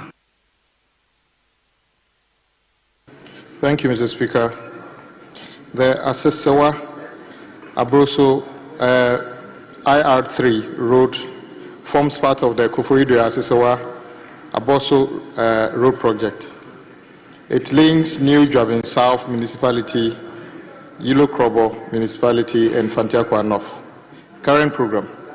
The project was awarded under the contract titled Reconstruction of Kufuor-Dua Asesewa Aboso Road.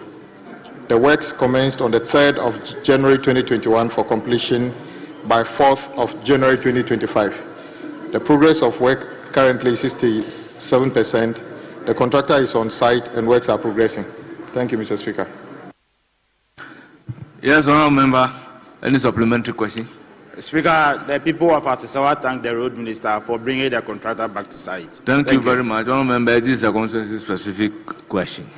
We move to question number 356, standing in the name of Maxwell Kwame Lukuto, Member of Parliament for Safton.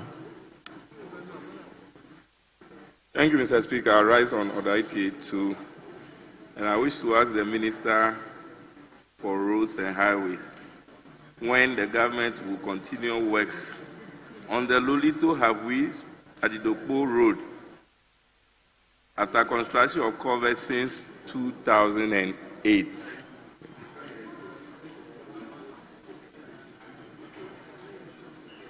Yes, Honourable Minister. Thank you, Mr. Speaker. I thought my colleague would have acknowledged the fact that we have started a number of projects as well already before asking me when we are going to start new ones. So, Mr. Speaker, on record, we have started a number of new projects, including an emergency one that he called for, which has been carried out as well. But that is not part of the question. So, the question he asked, this is the response. The Lototi, Hawi, and then Adodopo Road is a section of captured under the Department of Feeder Road database as Lolito Amedume Kope Junction Gamenu Feeder Road, 37.8 kilometers. The road is located in the South Tongwood municipality of the Volta region. The first 15 kilometers is engineered gravel road in poor surface condition, whilst the remaining length is unengineered in poor surface condition. There is no program currently on that section. Engineering studies and cost estimate will be carried out on the road for consideration under the 2026 budget upon availability of funds. Any supplementary question? Yes, Mr. Speaker. I actually want to commend the Minister highly for the good job he's doing in the road sector. I actually was looking for during the time of the supplementary to commend him and His Excellency John Dramani Mahama for the good job they are doing. Honourable Member, in spite of the fact you that don't they have are a supplementary question. Can they resume your budget seat? We then move to question number 373, standing in the name of Honourable Frank Asedu Bequin, Member of Parliament for Sohun. Oh, Minister.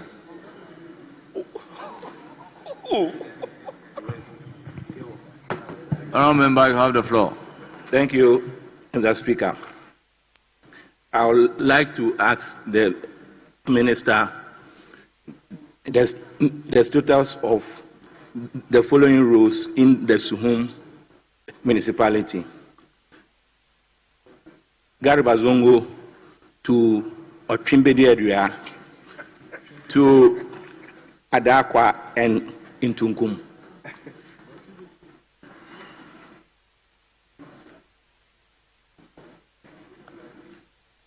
Yes, Honourable Minister.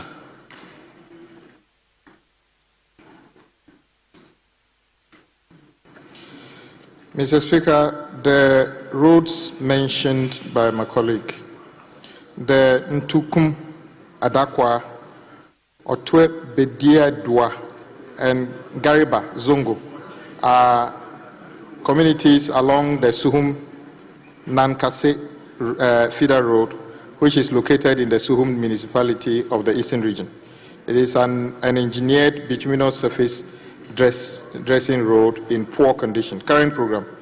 The Suhum Nankase feeder road was awarded under the contract titled Bituminous Surfacing of Suhum Nankase feeder road, phase 1, 10 kilometers. The contract was awarded on the 30th of September 2024, completion by 29th of November 2022. The overall progress of work is 72% physical completion. The contractor is currently not on site and works have stalled due to delay in payment for works done. Efforts are being made to get the contractor back on site to complete outstanding works. Thank you, Mr. Speaker.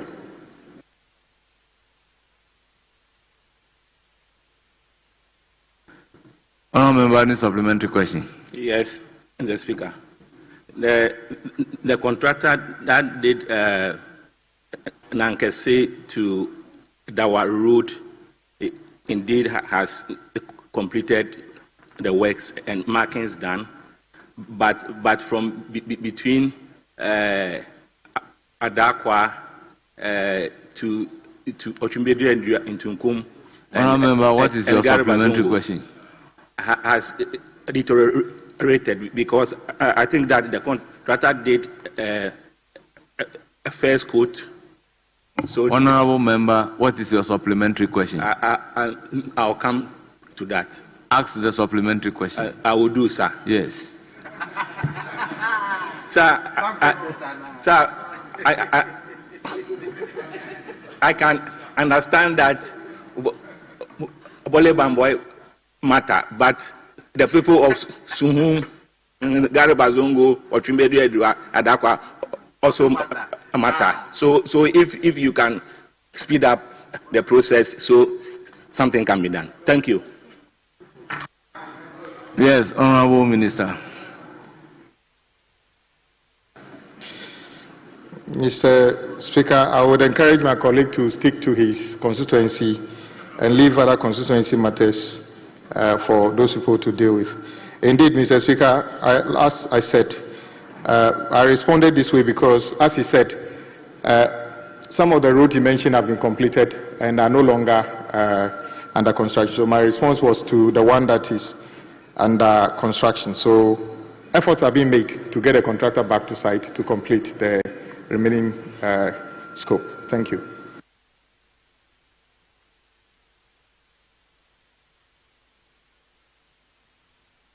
Honourable Member, do you have a further supplementary? I will thank him. I know that he will deliver. Thank you very much, Minister. I trust you. Now we move to question number 375. Standing in the name of Michael Ochri.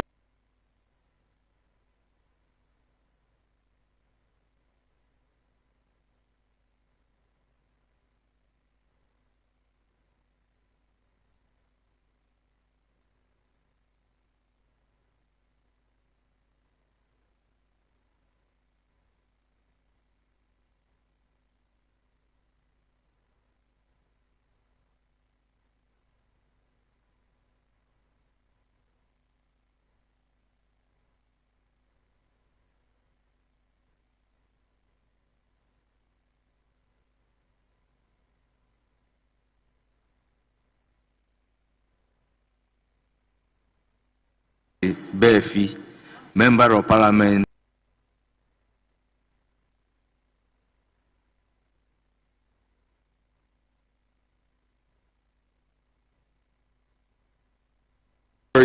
Program the road for pothole patching under 2025-2026 routine maintenance works.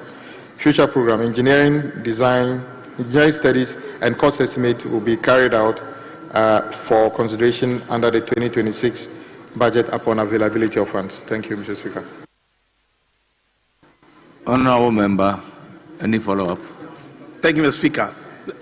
Mr. Minister, I just want to find out if it will be appropriate and convenient. I mean, the stretch from Okrasi to Kofodia is a very important stretch. That leads to Kofodia itself. And Kofodia being the capital town for the region, I expect that if it will be in the interest of the whole country, and it will also, we can also, please, you can please Kufudia, there should be a little construction or a rehabilitation of that. Go and lobby the minister in his office. No, I just want to find out that is it necessary that the minister can maybe call for an agent. That's why I'm advising you to go and lobby the minister in his office. I'm doing it through you now here on the floor of Parliament. If Well, I'll take you to the minister's office. The Speaker, I still want him to answer that for me. Yes, Honorable Minister. Mr. Speaker, I think he's asked a legitimate and a fair question. I would work with the agencies to see if we can do further work in the section he's talked about. So yes, we can do something about that. Thank you very much, Ms. Member, this is also a constituency-specific question, so therefore let's move to question number 378. Standing in the name of Mr. Nelson Kofi Jaba, Member of Parliament for Karachi East. Thank you very much, Mr. Speaker. I rise to ask the Honorable Minister for Roads and Highways on the status of Askoko, Kaniase, Adumadum, and Domabin Road. Yes, Honorable Minister.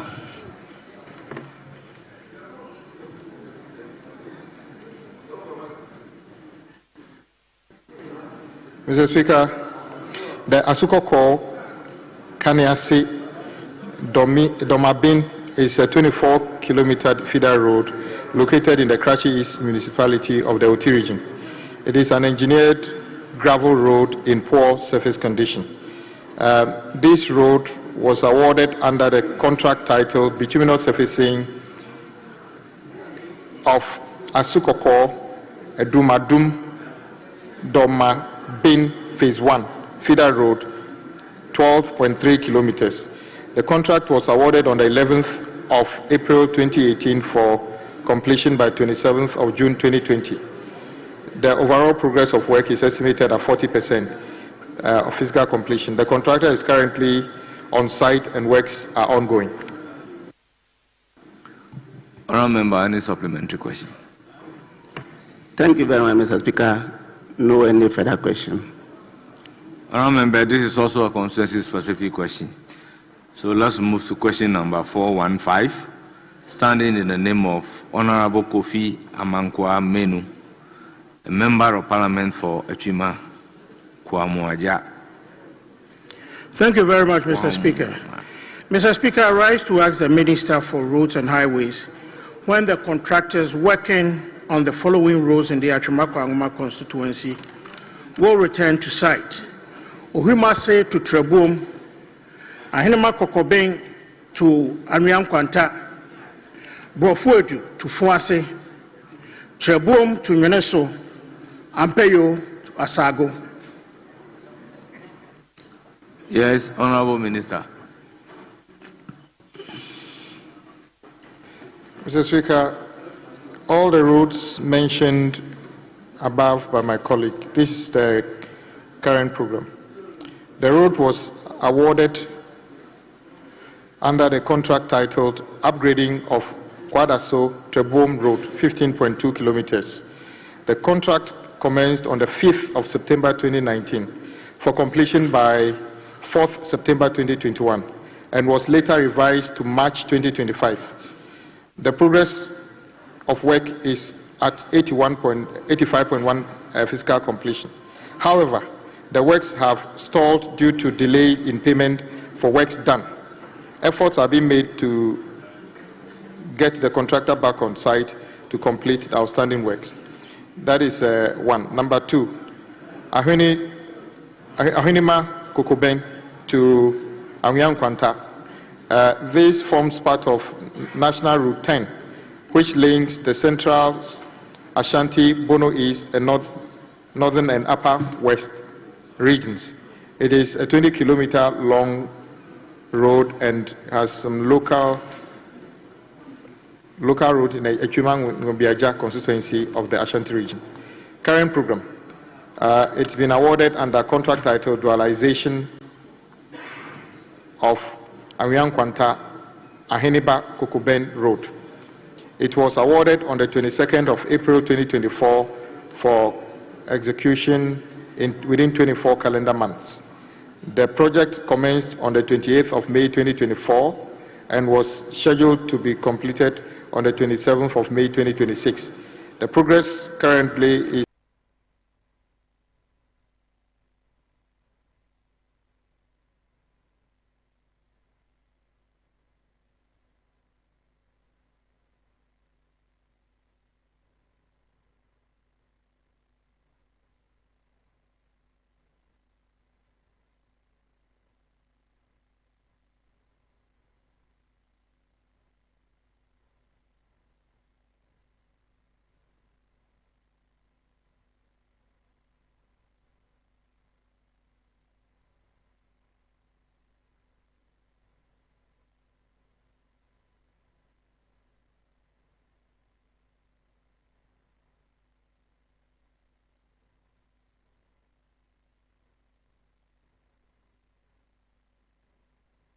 at 34%. However, the works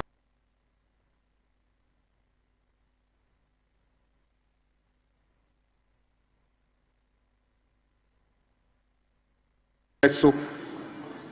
Speaker, this was awarded under a contract titled Rehabilitation of Trabom Wineso Number 1 Road, 16 kilometers, and Trabom Road Bypass, 900,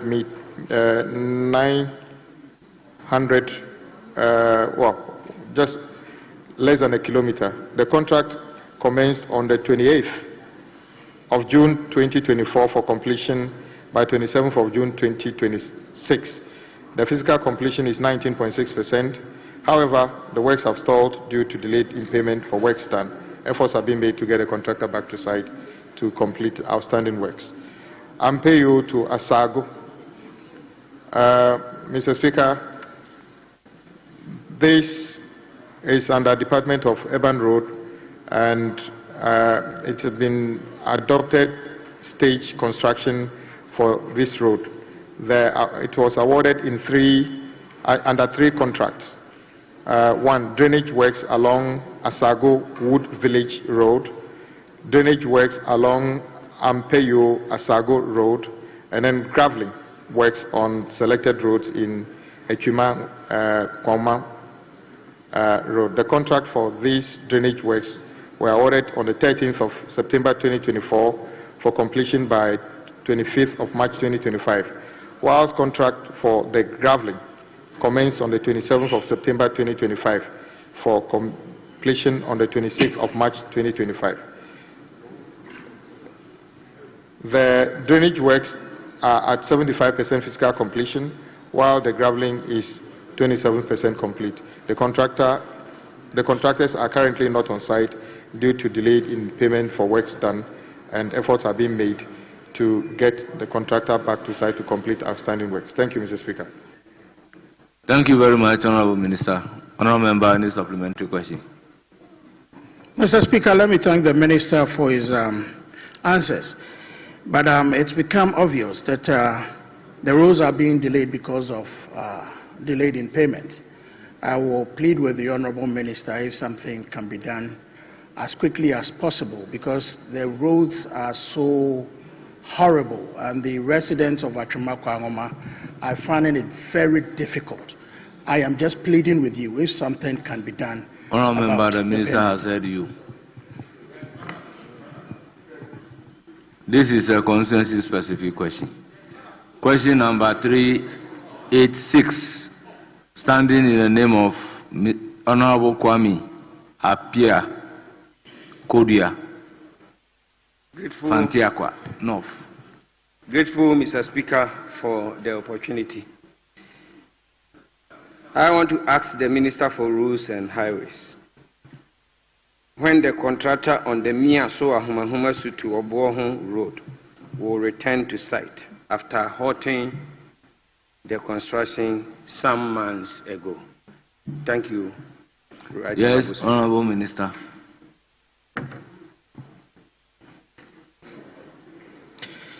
Mr. Speaker, this project was awarded under a contract titled Upgrading of Kwehu Tafo Miaso Feeder Road, kilometer 19.5 to 29.5, and others, and Miaso Theyase Obohom Feeder Road, 30.8 kilometers.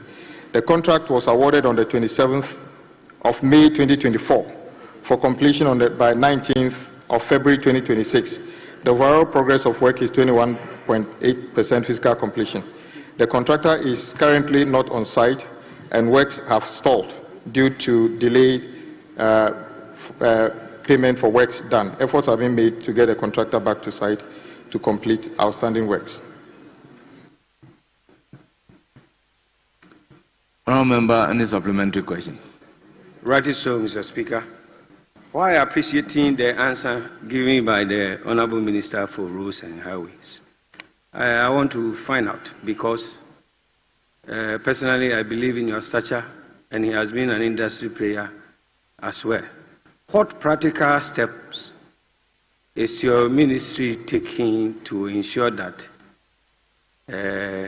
some funds will be released so that the contractor can go back to site to continue with the work done? Because the area is very, very critical so far as commercial activities in the constituency are concerned. Thank you so much. Yes, Honourable Minister. Mr. Speaker, naturally, the easiest way to make sure that when we award contract, we pay for it, is to be prudent in the way we award the project. Mr. Speaker, the data on this project suggests that this project was originally awarded at 305 million Ghana cedi on road fund. In less than a month, an addendum was added at 310 million, making it a total of 317 million on road fund. Colleagues, the total accruals of the road fund is just about 2 billion. So if you award one project for 600 million on road fund, indeed, we are going to find trouble paying for it. Mr. Speaker, that is outside of the fact that we currently owe contractors 7 billion Ghana cedi for works done on road fund already, which has not been paid for. So prudence would have been the easiest way to make sure that when we award project, we'll pay for it. This project didn't even have commitment authorization, yet we awarded it for 617 million Ghana cedi on road fund. So the answer is prudence would have cured this. Unfortunately, we are left with this to deal with it. As, of course, going forward, President Mahama has just paid over 5 billion Ghana cedi already. Minister, you don't no government has ever paid that money at a particular time. So, and we are going to pay a little bit more. Just be focused on your answer. So prudence, if the previous people were a bit diligent in the award of project, knowing that the funds upon which you are awarding the project is meager, and yet we awarded too much project, would have been out of here. But we will do whatever it is as a government to ensure that once we award them, we will make sure we raise the necessary funds. And all those projects that have been awarded without commitment authorization, we intend to perfect the contract and make sure we regularize them for the contractors to have the comfort to continue and work in our communities. Thank you, Mr. Speaker. Yes, Honourable Member. Do you have any other question? Thank you, Right Honourable Speaker. The constituents of Mfatiakwa North are waiting for the minister to do something about the road. The narration will not solve the problem. Honourable member, you should be guided in the way you speak. Kindly resume your seat. Thank you, Mr. Speaker. Thank you, Kindly Mr. Speaker. resume your seat. I'm guided. I'm guided. Kindly resume your seat. We then move to question numbered 399. Standing in the name of Daniel Dang Mahama Talensi. You have the floor. Thank you, Mr. Speaker. I rise to ask the Minister of Roads and Highways the plans of the ministry to construct a new bridge across the White Volta, which link Northeast to Upper East. Considering the deplorable state of the current bridge and its impact on the proposed Kpalgu multipurpose dam. Yes, Honorable Minister.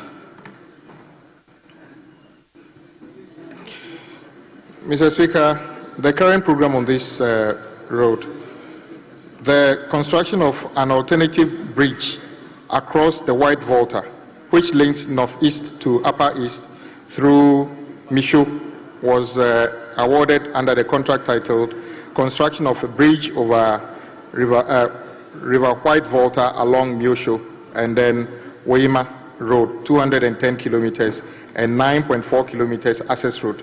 The contract commenced on the 4th of January 2021 for completion by the 3rd of January 2023 and was later revised to 5th of November 2025. The progress of works done so far is 34%.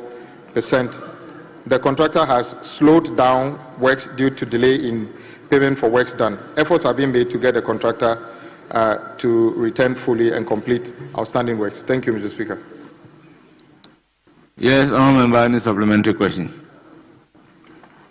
Thank you, Mr. Speaker. I don't have any compromises. Thank you very much. We'll move to the last question. Number 564, standing in the name of Professor Hamza Adam, Member of Parliament for Kumbugu. Thank you so much, Mr. Speaker, for the opportunity. I rise to ask the Minister for Roads and Highways when the contractor will complete work on the following feeder roads: Kumbungu Gupanarugu Kochim, Kumbungu Limo, Kumbungu Gupanarugu Kochim, and Zoro Zodabuane Kushibo. Yes, Honourable Minister. Mr. Speaker, these are the current programs on all the roads mentioned by my colleague.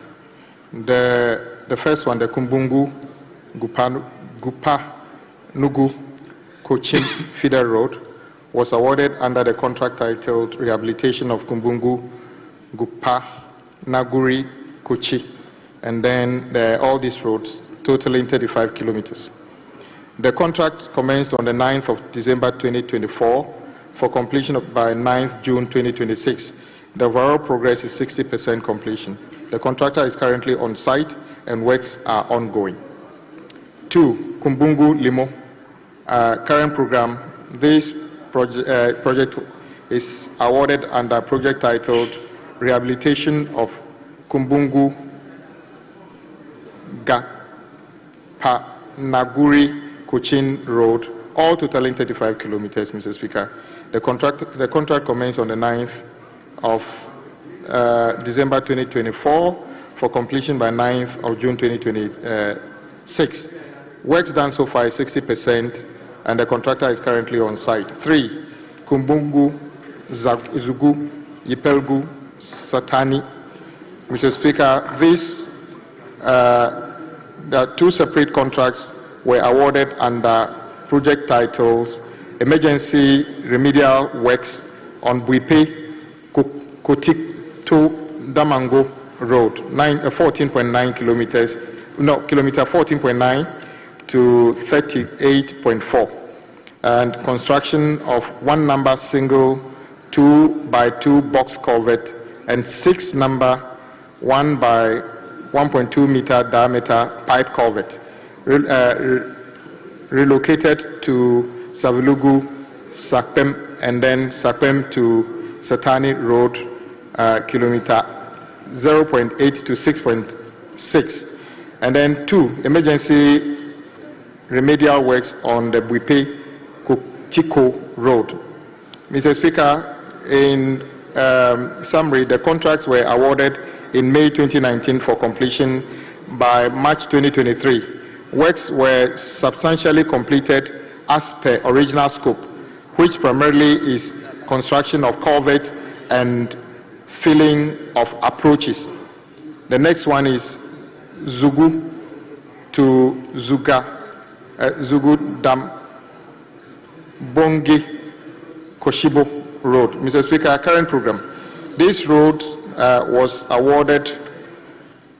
This road was awarded under the project title rehabilitation of this road, the two of them, and then the works commenced on the 9th of December 2024 for completion by 9th of June 2026. Overall progress of this road is estimated at 92% physical completion. The contractor is currently on site and works are progressing. Mr. Speaker, this is my response.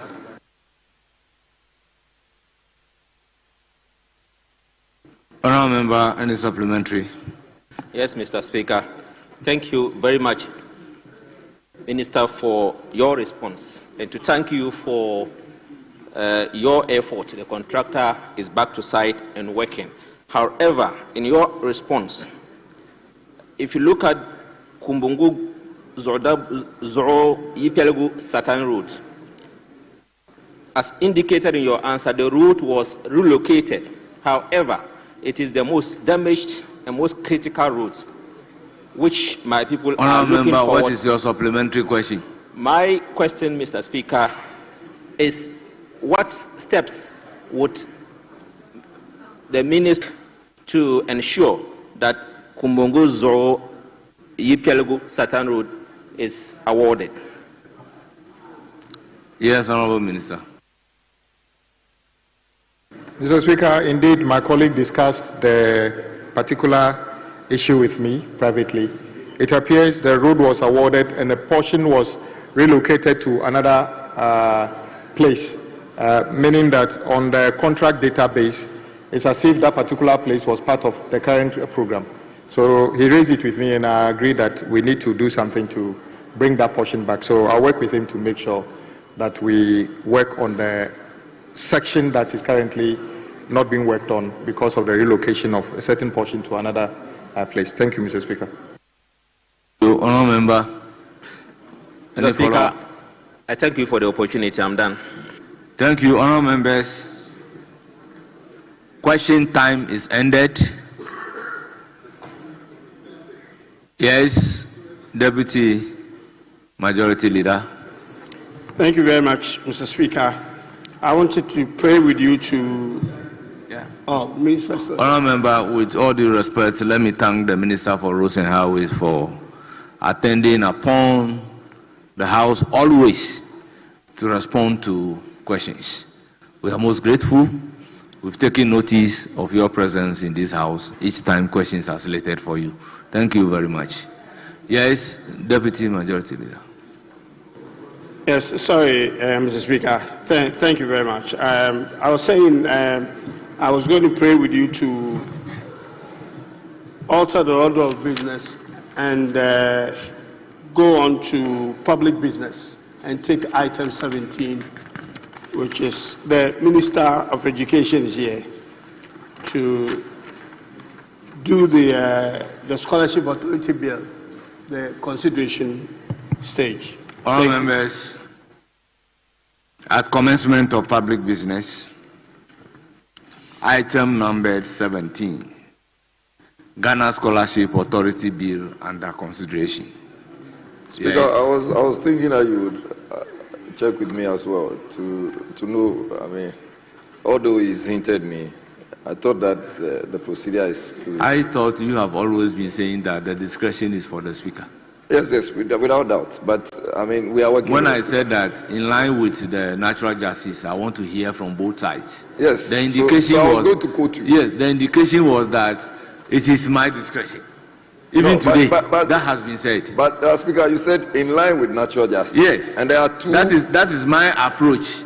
Very well. But the indication was that, I have the discretion. So nobody can raise an issue.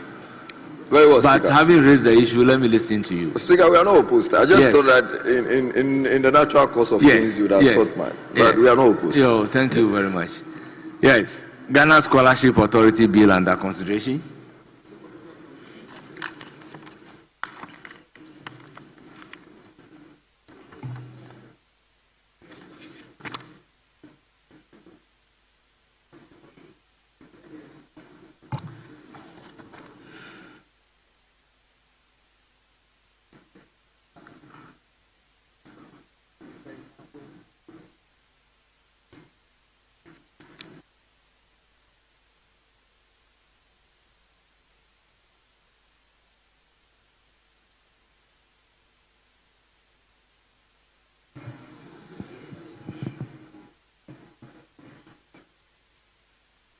Honourable members, we are just cross-checking to see where we have ended the clause.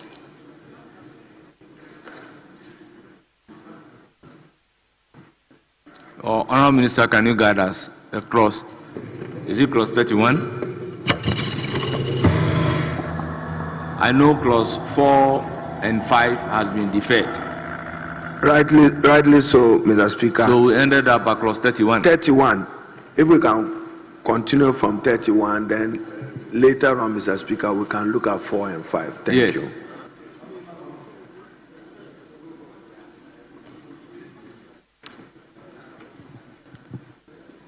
So the rules are relaxed at consideration. So, clerk at table, you can cross-check that for us. But let's quickly move to take clause 31.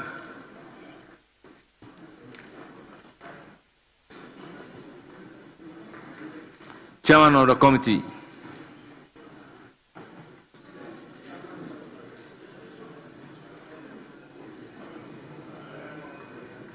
Yes.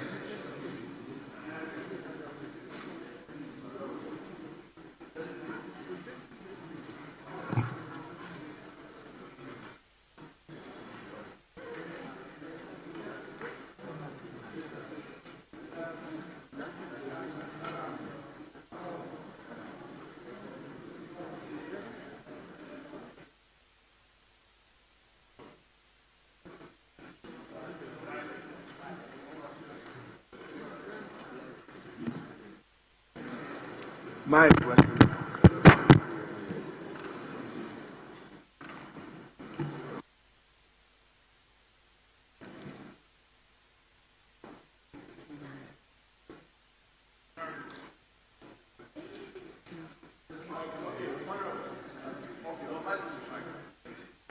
Our members, in the circumstances, will take very well, yes.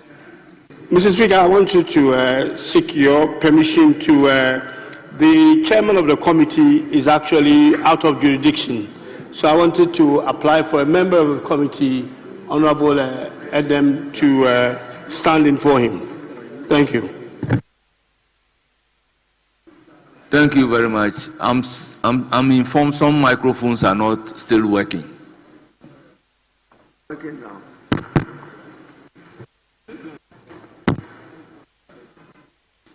Yes, Vice Chairman of the committee. You are the Vice Chairman. Or you are the member of the committee? Mr. Speaker, I'm a member of the committee. Very well, very well. Clause 31. Mr. Speaker, clause 31, amendment proposed. Delete and insert the following. 31(1). A person who benefits from a scholarship under this act. Honourable Member, amendment is proposed to clause 31. Delete and insert the following paragraphs. It is for the consideration of the House.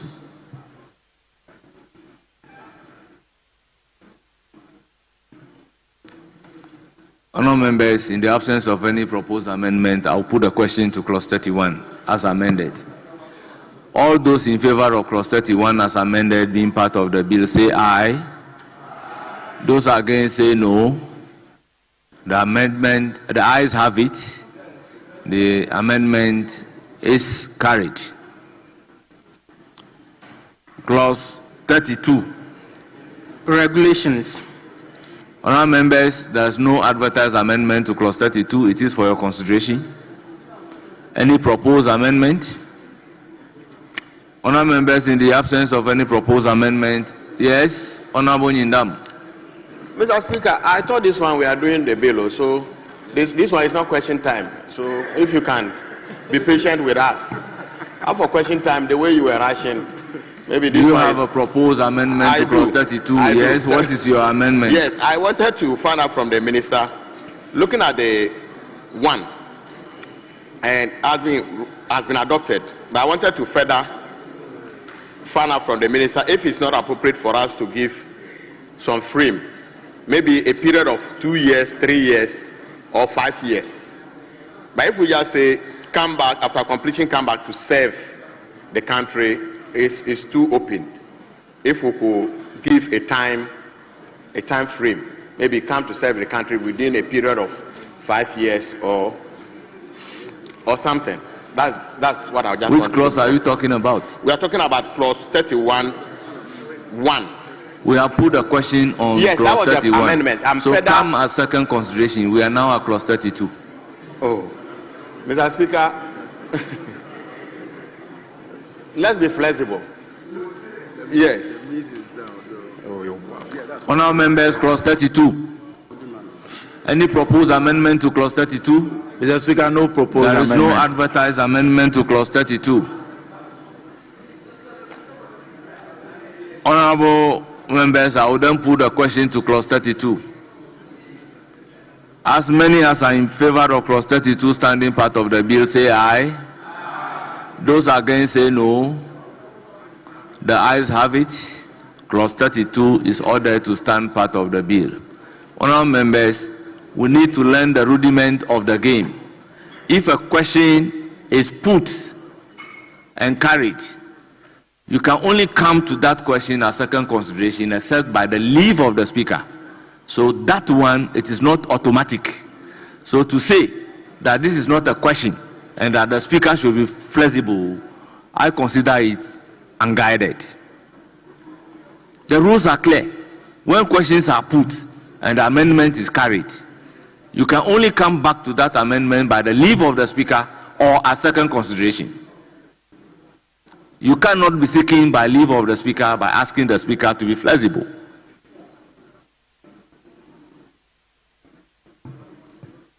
Yes, Honourable Nyindam. Thank you, Right Honourable Speaker. I'm guarded. The only reason I made that statement was I was on my feet. But unfortunately, I never caught your eye.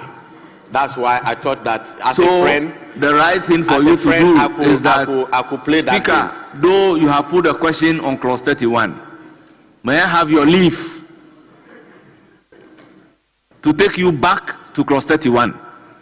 Then if the leave is granted, you can do that.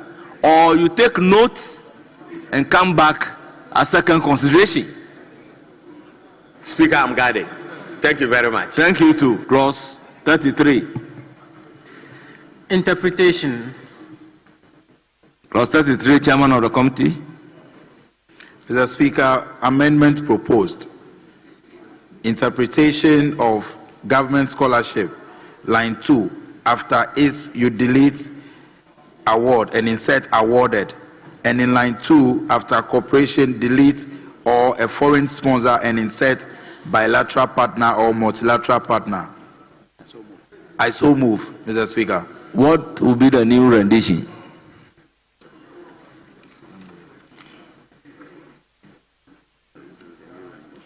Mr. Speaker, the new rendition will be that in this act, unless the context otherwise requires, authority means the Ghana government, the government scholarship includes a bursary and a grant that is awarded by the government, a public corporation or a bilateral partner or multilateral partner. I so move. Thank you. Honourable members, the proposed amendment is for the consideration of the House.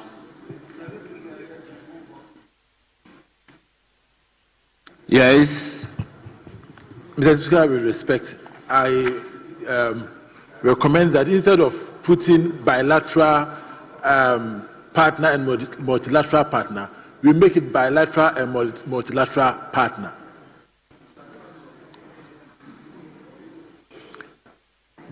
Yes.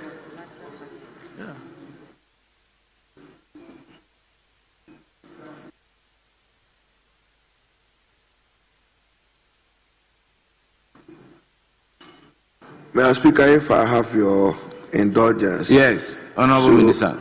In the second line after government scholarship, I do agree with the committee to delete award and substitute it with awarded for the elegance of the construction there. And Mr. Speaker, at committee level, what is referred to as bilateral partner is, for instance, I met with the ambassador of the United Arab Emirates today, who is saying that they may be able to award scholarship up to 20 persons. That would be a bilateral agreement between Ghana and the United Arab Emirates. There may be instances where, for instance, Morocco may also say that they want to award scholarship, or Spain, or France. So that is the context of bilateral. Multilateral, I'm not too sure. Multilateral, the word multilateral, I'm not too sure. Thank you. Honorable member, why do you want it to be conjunctive instead of disjunctive? Mr. Speaker, with respect, so my point was that instead of stating, he had proposed bilateral partnership and multilateral partnership. No, the proposal here is bilateral partner or multilateral partner. So yes. Look at page 9. So yeah, Mr. Speaker, so bilateral partner and multilateral partner. So that is why I'm asking that the rendition wants it to be disjunctive. Yes. Or yes. Why do you want it to be conjunctive and? No. Bilateral and multilateral partnership. Because yes. The use of or yes. and yes. in interpretation yes. are different. Why can't you use and? Or is interpreted disjunctively yes. and is interpreted conjunctively. Now, the sponsors of the bill want it to be disjunctive. However, you are proposing that it should be conjunctive, and I'm asking why. No, Mr. Speaker, you can have the two. So we are defining government scholarship. Yes, we are defining government partnership. Yes, so it means that it can either be from a bilateral or a multilateral. But you want it to be both. Yes. That's why I'm asking you why. But there's nothing wrong, Mr. Speaker, with having both. That's the point I'm making. You see, if you say and, yes, then it means that both must happen at the same time. Oh. But they are using or.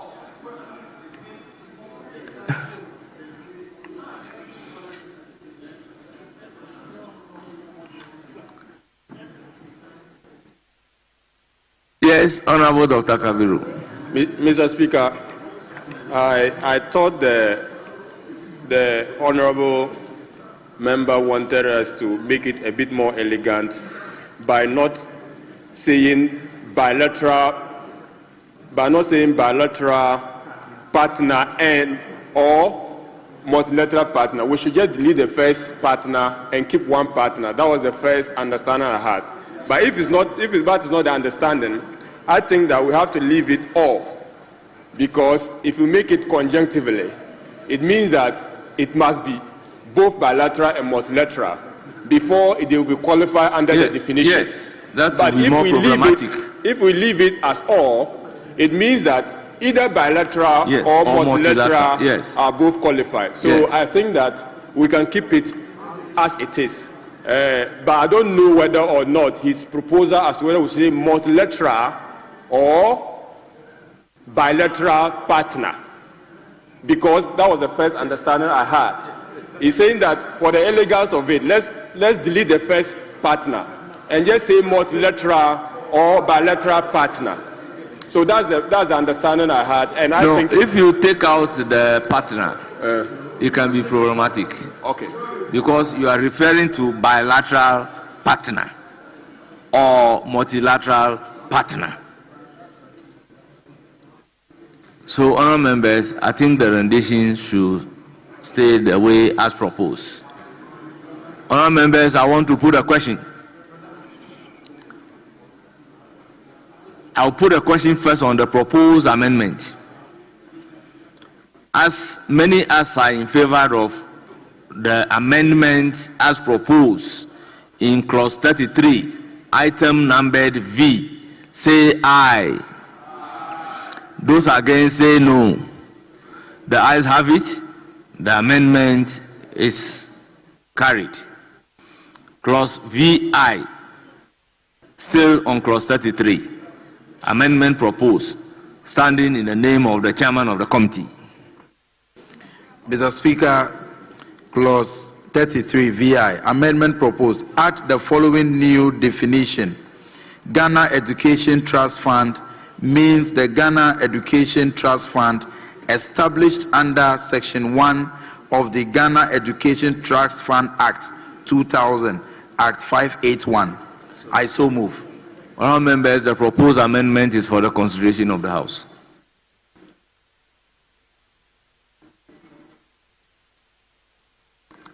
Honourable members, in the absence of any further proposed amendment, the question is, as many as are in favor of the proposed amendment say aye. Those against say no. The ayes have it. Amendment in clause VI 33 is carried. Clause VII. Chairman of the committee. Mr. Speaker, clause 33 VII, amendment proposed. Add the following new definition.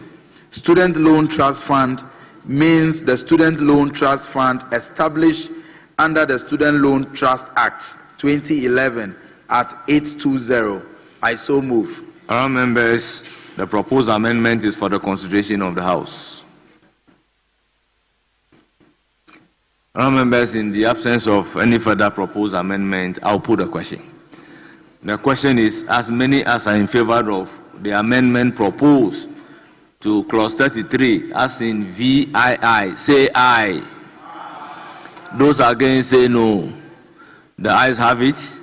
The amendment is carried. Honourable members, I will then put the question on clause 33 as variously amended. All those in favor of clause 33 as variously amended, standing part of the bill, say aye. Those against say no. The ayes have it.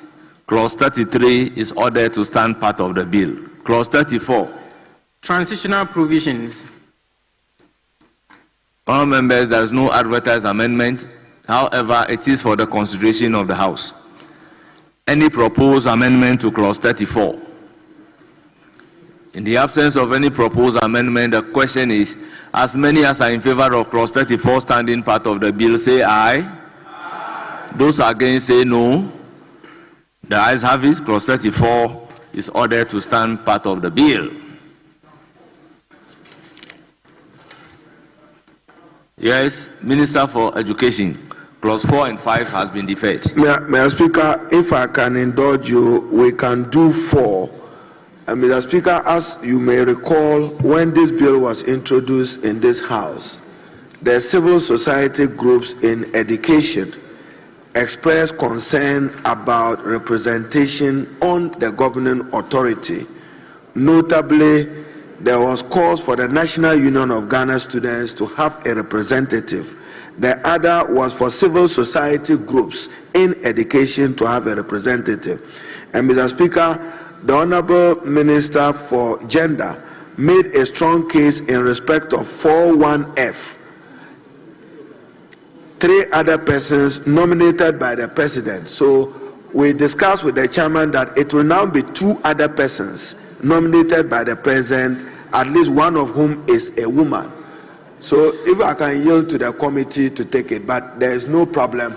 We reached out with civil society. They made their recommendations to the committee that they wanted an improvement to be on the governing authority. Yes, what we want to do is to ensure that the concern raised by the civil society is carried on board. That is why we are deferring these 2 clauses to be considered today, and tomorrow we'll then take it on the floor. Mr. Speaker, I have no problem. Yeah, I'll assure you that once we are done, clause 4 and 5, we'll take it tomorrow, look at the long title. And Thank you, Mr. Speaker. I'm guided. Yes. Thank you very much. Yes, Majority Leader? We've come to the end of consideration for today.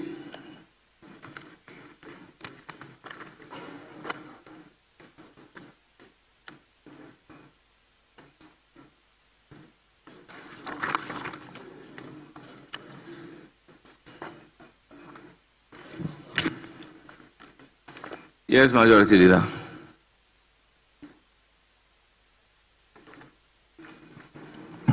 Mr. Speaker, have you thought through your decision on item 10A? Or you want us to still stand that down till tomorrow? Yes, we'll stand it down for tomorrow. Okay. Then, right on, Speaker, I think we can go to statements. Yes. Item number 8. Statement. We have 2 statements. One standing in the name of Rita Na Odolesowa, Member of Parliament for Dadekotopon, and Miss Loretta Koko Asante.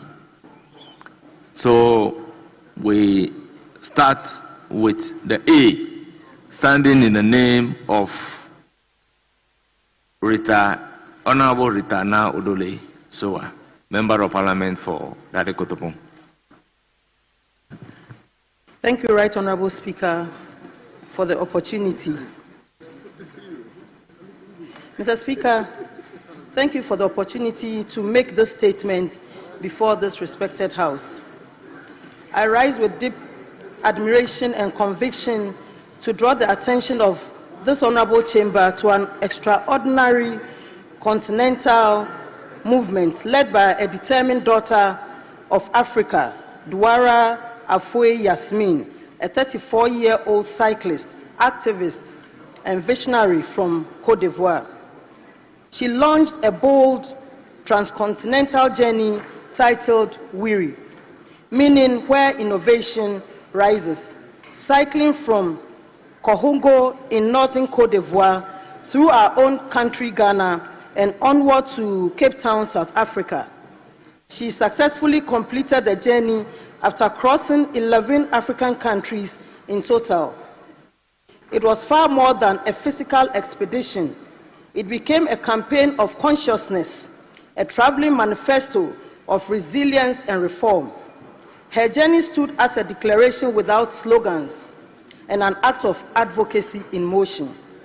Mr. Speaker, in the Douala or Malinki language, Wari means to stand.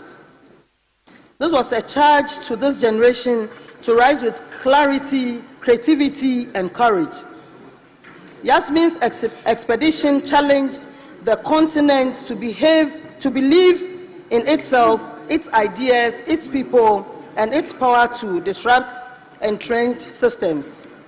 Mr. Speaker, from remote villages to bustling capitals, she rode with purpose, not for fame, not for leisure, but to mobilize Africa's most sacred asset, its youth, a youth population that continues to expand by 20 million each year, yet too often finds itself at the mercy of global financial armistry and institutional inertia. Through this mission, she called attention to the opportunities before us and the urgent reforms required to seize them.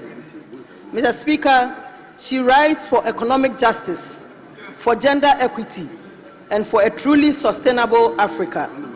An Africa built on integrity, heritage, and the aspirations of its own people.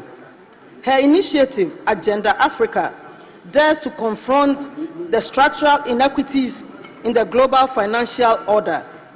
It insists on climate reparations grounded in justice, not debts. And it affirms our continent's ability to mobilize our own resources through transparent governance, fair tax systems, and inclusive economic models. These ideals were echoed and reinforced at the 2025 UPNIFT Continental Conference, held in Johannesburg this October, where African parliamentarians, civil society leaders, and policy experts marked a decade of action against illicit financial flows. Mr. Speaker, the conference called for renewed legislative commitments to fiscal transparency, equitable tax systems, and citizen-centered governance. It emphasized the need for African-led solutions to global financial injustices, aligning perfectly with the ethos of WIRI.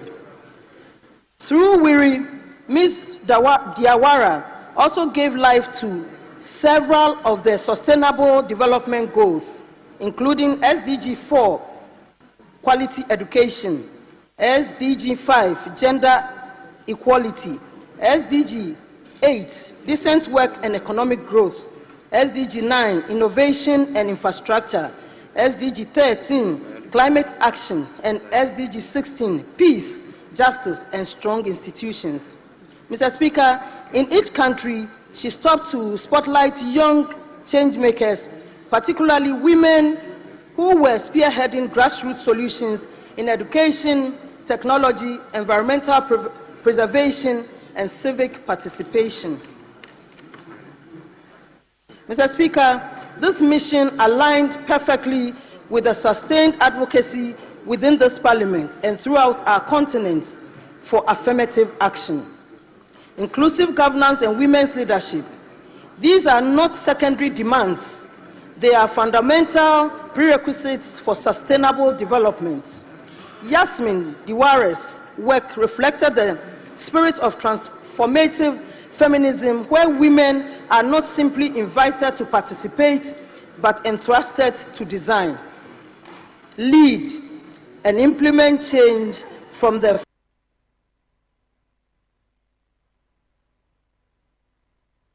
front lines. She reminded us that women's leadership is central to sustainable development. Progress must be inclusive. A society that sidelines its women and youth cannot truly move forward. Mr. Speaker, Ghana indeed welcomed her with warmth and pride. We offered our institutional and moral support to her campaign, ensuring that our country would be remembered not merely as a point she passed, but as a nation that shared the burden, believed in the message, and amplified the mission. Yasmin's path connected more than capitals. It united hearts, elevated voices, and ignited minds.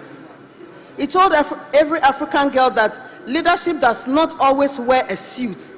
Sometimes it wears cycling gear and carries hope across deserts and borders.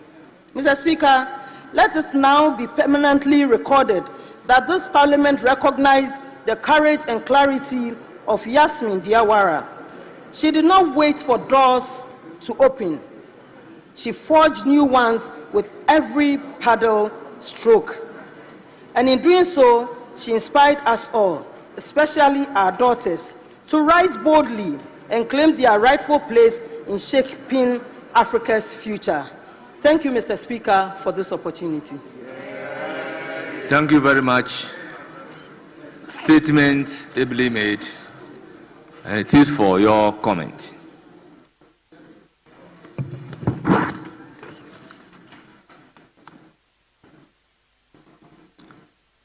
Yes, honourable member for Kumbugu. Thank you so much for the opportunity, Mr. Speaker.